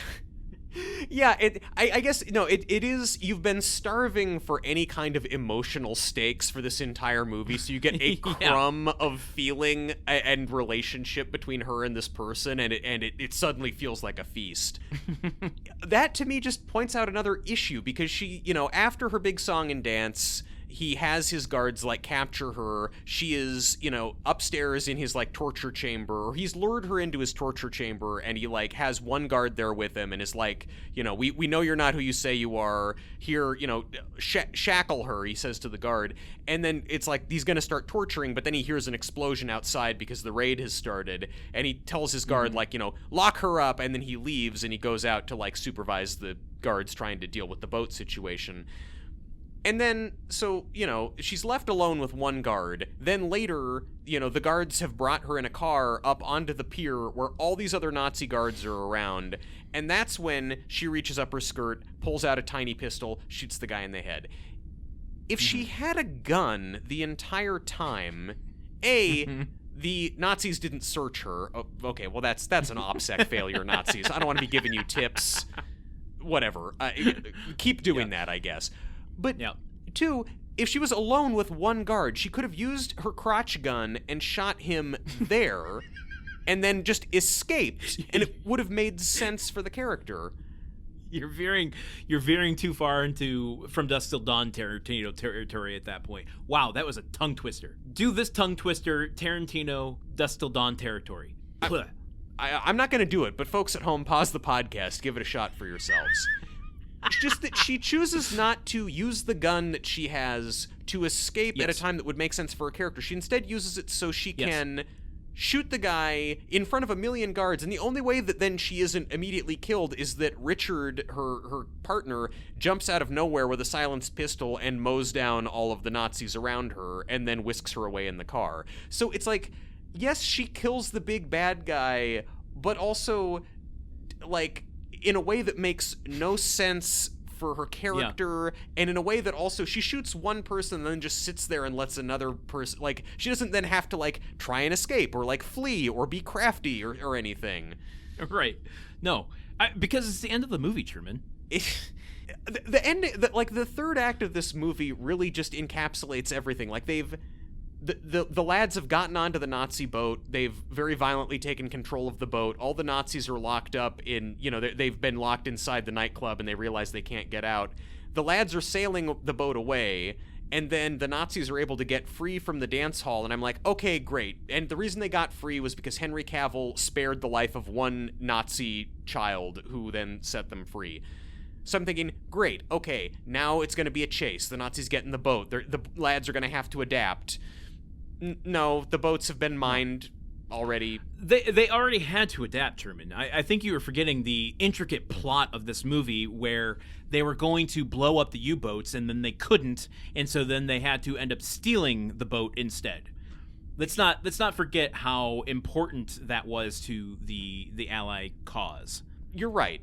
And it's wild that I forgot that, because like many plot developments in this movie, every time something new happens, like, Marjorie will learn it, she'll tell it to Richard will telegraph it to Winston Churchill and Ian Fleming. Ian Fleming and company will then radio it to the lads, and we get to see these guys repeating the same piece of information back and forth to each other, relaying it along 4 times a piece for every new development. So the whole, they've put more armor on the boat so we can't blow it up thing gets repeated 4 different times.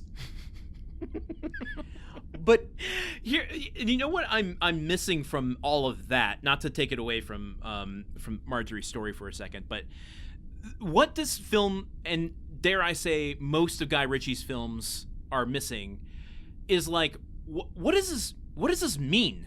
Yeah, they're doing things. How does this have any, like, effect on the war? Like, why does Churchill create this? How is it going to affect things? Why are they putting their lives at risk? I understand this because I read the book, but the movie goes to no length to go, you don't need to know anything more, you scampy little person. Like a shrimp? They need to get this boat. That's all you need to know. Don't ask any more questions. Truman, don't do it. I see you're about to ask a question. Don't ask a question. They just need to get a boat. Okay, all they need is a boat. I don't have a question. I actually wanted to disagree with you. Am I allowed? Okay. No questions, but just spirited disagreement. Yes, you can do that. Having not read the book, I think the movie actually does a pretty admirable job of laying out the stakes up front. Like, it's very like they're like, after their initial scene on the boat slitting the Nazis' throats, we go to, like, a newsreel that Churchill is showing his dudes that's talking about, England is blockaded, Hitler's on the march, the Americans don't want to join the war because U-boats are going crazy in the Atlantic, sinking all their ships, and Churchill says, the U-boats have cut off our supplies, so we need to cut off the U-boats' supplies. There's this one harbor, there's their supply boat that is full of all this high-tech, like, oxygen filter material that they need to run the boats. We gotta sink that boat.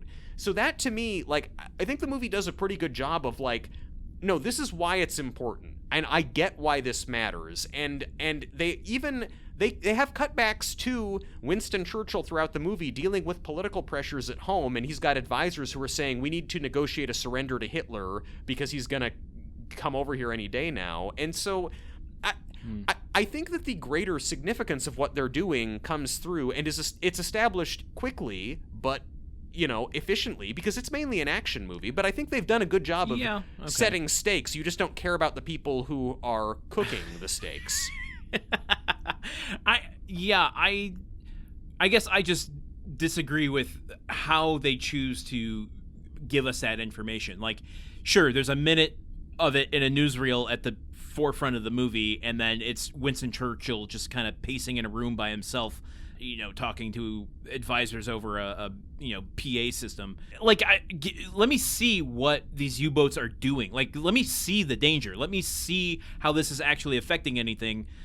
Maybe it's just me. Maybe I'm part of that Netflix generation that just like I need like a constant reminder of this. Like, I don't know. It's part of the emotional resonance that's missing from this. Like, if I saw like a U-boat sink something, that was of importance, like at least I have an emotional hook to go, oh, okay, I don't need to know all the complications regarding U-boats, but I know that killing that family on that one ship that was just trying to cross, that's not good, and so we got to stop these things. Otherwise, I would have been keeping an open mind about the Nazi U-boats. I would have thought, well, I know that the Nazis in Europe aren't great, but the guys in the submarines, I don't know, Das Boot, those guys seemed cool. That's kind of where I'm like, you're relying a little too much on it just being Nazis. Like, anything Nazi we need to take down, and like, yeah, but I want just a little more layers to my story, just a tiny bit. Like, even Raiders of the Lost Ark and all the Indiana Jones movies have cartoony Nazi villains in them, but I understand the Nazis aren't even scary in this movie. Yeah, so it's not that we need to humanize the Nazis, it's that we haven't even really shown them as a threat, because all the Nazis the lads are encountering are basically like orange freeway cones, and and then the Nazis that are we do get one scene of Nazi bombers dropping bombs on London and Winston Churchill sitting stoically in his office. We do get one kind of, I find it a slightly offensive shot, actually, where after we first meet the main Nazi, Marjorie and Heron are walking away from this encounter with him where they had to, charm him and get on his level and tell a bunch of rhymes and riddles.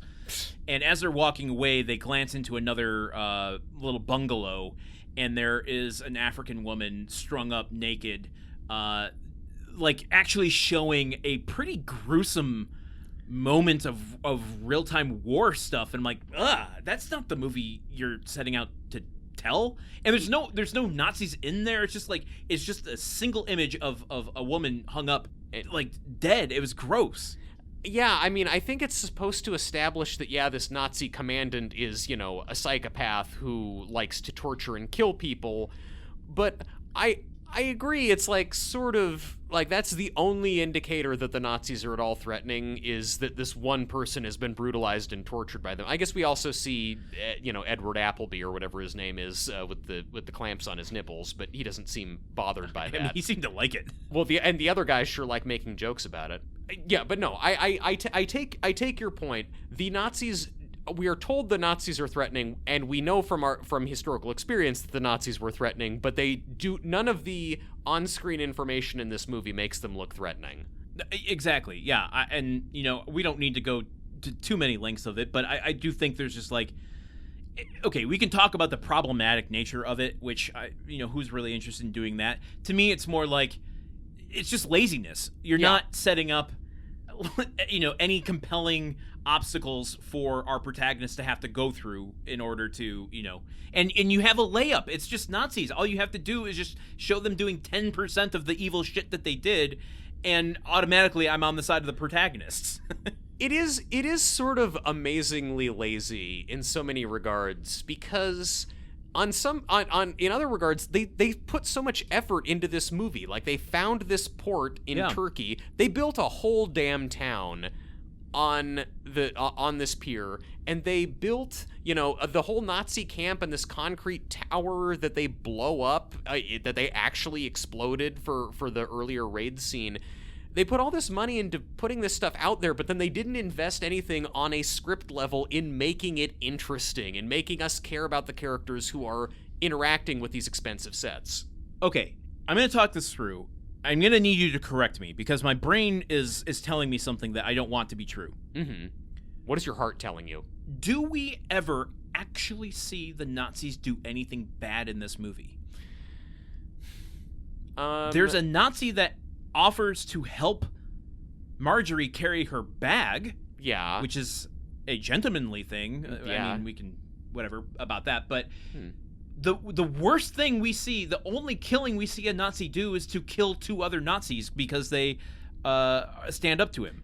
It's like the old bit of wisdom that for all of Hitler's faults, he did kill Hitler. Jesus Christ. I'm sorry. I'm in favor of that. I think it was cool that he did that. No comment. You're right. I don't think, like, the worst thing that we see a Nazi do on screen, like, we don't see him torturing anyone, although we are told that he likes to do it and he makes an attempt. The worst thing we see a Nazi do is one of the Nazi goons shoots one of the lads and kind of grazes his shoulder. So the worst thing that they do is shoot only back after being shot at. Yeah, only after a million of them being shot. But it sounds like in season 2 we're getting awfully close to trying to make excuses for Nazism. But this, no. I am pushing all that blame to Guy Ritchie. Honestly, it's more of a burn on England than anything else. It's like, really? These idiots, these schmoes, these just totally oblivious dupes almost had you to your knees until a few mad lads blew up the right boat to save the day. I have another Marjorie comment as we are, like, perhaps great. rounding the bend towards the finish line, yeah. having discarded the goodness and ugliness of it all. So actually, I guess this is actually sort of an end thing, but in the end titles of the movie, they mention that Henry Cavill's character, Gus March Phillips, later went on to marry Marjorie, Isa Gonzalez's character. This is Operation Fortune, where Orson Fortune and Aubrey Plaza are walking arm in arm at the end of the movie. At the very end of the way. This is even more egregious than that, because in this movie, Gus and Marjorie have been in 2 scenes together. Most of the movie, Henry Cavill is on a boat, and Marjorie, Isa Gonzalez, she's in the nightclub, or she's in the island town waiting for them. Like, they have a scene together in the briefing, and they have a scene together at the end when she and Richard rendezvous with the rest of them after the mission is completed. They never, like, they don't even really talk to each other in the entire movie. No. They are 2 characters in 2 different movies. Although I think at the end, when she comes on board the boat with them, I do think he takes her by the arm as they walk away. So it is sort of, again, like Operation Fortune. Guy Ritchie's movies are pretty damn sexless, and I feel like that is the height of human intimacy for him, is a man taking a woman by the arm gently. But so it's just like, they didn't have any scenes together at all. Yeah. Why include that historical detail at the end? Because it only underlines how little these 2 had going on between them. And because the hero gets the girl in the end. Yeah, okay, I guess we need to know that. We need to know that he fucks. But the question is, why wasn't it on Marjorie's card? Marjorie married Gus by the end. I'm pretty sure it was on Marjorie's card. Like, everybody gets two bits of information, and all the guys, it's like, he did these operations and won these medals, and then Marjorie's card is like, she continued to help the British government during the war and acted in some movies, and she and Gus got married. That makes more sense. That makes way more sense. But then this also underlines the ridiculousness of the whole Ian Fleming connection. They have Ian Fleming in here, even though he doesn't really belong. They have half-heartedly tried to set up that Henry Cavill is the inspiration for James Bond, but it's like, another thing about James Bond that he does is he, like, seduces beautiful women, and women like him. So conceivably, like, you've got these 2 characters who actually in real life wound up getting married. You could have had scenes where he's being seductive and charming to her, and Ian Fleming is seeing it happen, and like these title cards at the end really kind of, like, remind you of just how weak the movie was at even basic levels of characterization. My question, though, is who had dibs on her eggs? The historical record does not say, although presumably it was Henry Cavill's character, because they did have one child before he died 8 months after the events of this movie. Truman, you have set me up for my final closing arguments for this movie. Cheerio, Gov. This film suggests that this merry band of madmen, ungentlemanly madmen, lads, went about different escapades to save the war. Yeah. Black Ops style. Yeah. There could be sequels. This is Guy Ritchie and the Air Bud guy who wrote the movie being like, hey, you gotta leave the door open for a bunch more movies and spin-offs. And you also said, as the title card states, that the Gus character was the inspiration for James Bond. Yeah. A connection made by this title card with the presumption that Ian Fleming was part of any of this, which arguably he wasn't. Yeah. This band of guys, lads, this particular ministry of ungentlemen, was only one small sect of other bands of men, of madmen, who went out into the field and did death-defying things. Yeah, there are other groups of these guys out there. Yeah. What they do here, depicted in this here film, is like one small bolt in the robot that they built, the machinery that they built of these Black Ops operations. Wait, there was a robot in World War II? This book sounds awesome. I should have read this. Why wasn't that the movie? It's like if at the end of this movie I would watch it. There were all these title cards, and there's like the photo of the original person, and then there's a photo of a robot, and it's like Stampy the robot served with distinction in the Battle of the Bulge, and it's like, wait, there was a robot the whole time? So, like, when you granted, I didn't read the exact book that this was built, based on, but I did read the book that the title is based on. The mention of these lads is like a chapter compared to the entirety of the book. So, like, I have so many like lingering thoughts about that. One is like, you can't just say that Gus Phillips, whatever the fuck, is the basis for James Bond. Yeah. You can't say that Gubbins, who Ian Fleming never worked for, is the basis for M. This is just kind of playing fast and loose with history at this point. Yeah, and fast and loose with the Bond history as well. Yeah. It would be hilarious if canonically in the James Bond franchise, M's name was Gubbins. Like, I too would go by a single letter if my name was Gubbins. So, like, I just kind of bring it back to where I started this episode of going, I'm completely lost as far as what you can do with dramatic license when adapting a true story for film. I guess you could do anything. There are no regulations and limitations on it. Look, again, there's nothing in the rule book that says you can't shoehorn the creator of the James Bond franchise into your World War II movie. It seems like there should be, though. Like, how does the Fleming estate feel about this movie? I don't know. And you know what? I hope that some of the many Air Bud sequels that the writer of this movie got rich off of deal with the school athletics association fixing the errors in the rule book. I mean, a dog wins a basketball championship once because of a loophole. If I'm on the, state scholastic athletics association, I'm going to be like, okay, next session, let's just clarify the language RE dogs so this doesn't happen again, because we look like dipshits right now. And you know what? I think we need to do that with movies, and we will call it the Fleming rule. You can't insert real people into other real stories where they don't belong. Okay. Yeah, you know what? I will agree with you. The Fleming rule. We'll call it that. Okay. Before we're done, though, we got to talk about the last scene of this movie, which Okay. had me hooting and hollering. Do we have to? For different reasons. Yeah, we do. We literally do. All right. This okay. is the most All right. the most fucking dad-coded moment in all of cinema. The lads and Marjorie have completed their mission with no trouble. The Nazis, just everybody died. It was great. They're pushovers. They get back to British waters, and you see the thing about this ungentlemanly mission is it was actually illegal under British law. It was totally clandestine because the island where the harbor was is a Spanish territory and they're neutral. It's stupid. Who cares? I don't know. But the British arrest them, even though they were on a mission directly for the Prime Minister.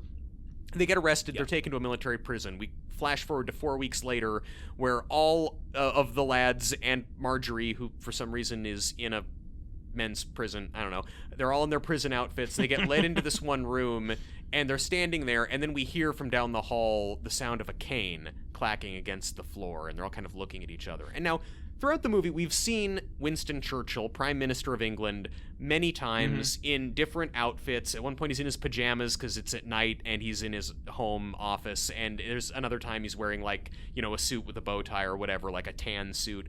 But we've never seen him in, like, the way that we know him from all the old photographs. We've never seen him in the black suit, the bowler, holding the cane with the cigar. And we hear this cane on the floor, and they're all looking around. And then we see kind of shots of Churchill walking into the room, and we hear his voice as he's talking about the heroic actions of this group and what they've done and what is to be done with these most, you know, uncommon and most heroic people working in the shadows. And we're getting shots of like a black jacket and like a black bowler hat and the cane, and then he turns around dramatically and he said, "This Ministry of Ungentlemanly Warfare." And it's like the way that they reveal Winston Churchill in the classic Winston Churchill getup. It's like in a Marvel movie when they like, oh, now we've got Iron Man in the armor he wore in, you know, Astounding Marvel Tales from 1968, which was everyone's favorite edition. It's like that for British dads who are obsessed with Churchill. And that he does that, and that they reveal him in the full outfit at the time that he says the name of the movie. Oh, man. I was hooting and hollering for different reasons. Like, I was hooting and hollering at just the audacity of Mr. Ritchie. There are movies where a character says the name of the movie in diegetic dialogue. Yeah. And then there are movies that say the name of the movie. That shout the name of the movie at you. Yes. And this is definitely one of the latter. And honestly, like, I wish it had been at the beginning of the movie. Like, that's a tone setter. Mm-hmm. If that was like, that opening scene was intercut with Winston Churchill trying to justify bringing this band of, you know, ungentlemanly scoundrels together, and like said that, and then like boom, it freeze frames and we see the Ministry of, you know, Ungentlemanly Warfare title card. Like, that's a tone setter. Bringing it up here at the end is like it becomes incredibly eye-rolling. It's at the start of the movie, like Churchill's trying to convince his advisors to go along with this plan, and he says, "Gentlemen, there is nothing in the rule book that says that there can't be ungentlemanly warfare." What does the rule book say about using the rule book joke more than once in an episode? It says that if you don't care about being a fucking hack podcaster, it's totally fine, so I am in the clear. I'm sorry, how many movies are we going to talk about that were written by the guy who wrote the "there's nothing in the rule book that says a dog can't play basketball" line? I'm sorry. That's fair. That's fair. I'm gonna make a meal out of it the same way that all the lads get a meal of steak and lobster and champagne brought to them in prison during this speech. Oh dear Lord. All right, let's wrap this up.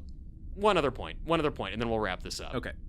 This scene at the end where Churchill comes and brings them all this food and commends them and presumably frees them from prison. It's like we've seen a 4 weeks later title card. So it's implied that they've completed their mission, saved the day. They've been thrown in a military prison. Churchill has known that they were there for a month, and he just didn't get around to freeing them. It's wartime. He's got shit to do. He's got Dunkirk to plan. Yeah, oh yeah, and that turned out great. I'm just saying. Maybe Dunkirk happened because he took his attention away to go see these guys. That scene was cut from the Nolan movie because it didn't fit with his rigorously plotted timelines.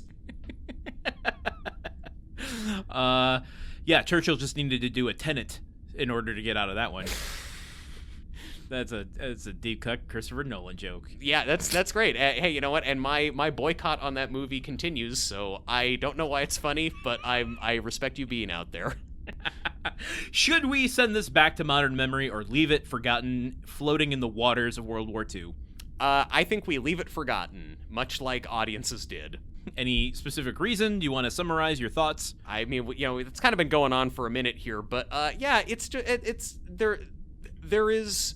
You are watching people who you do not care about, who have no character, walking forward at a brisk clip, shooting unsuspecting Nazis who are not aware that they are being shot. There is not conflict to this movie. It is a movie where a bunch of cardboard cutouts of people just execute a plan with no difficulties whilst exchanging sort of irritating sing-songy dialogue.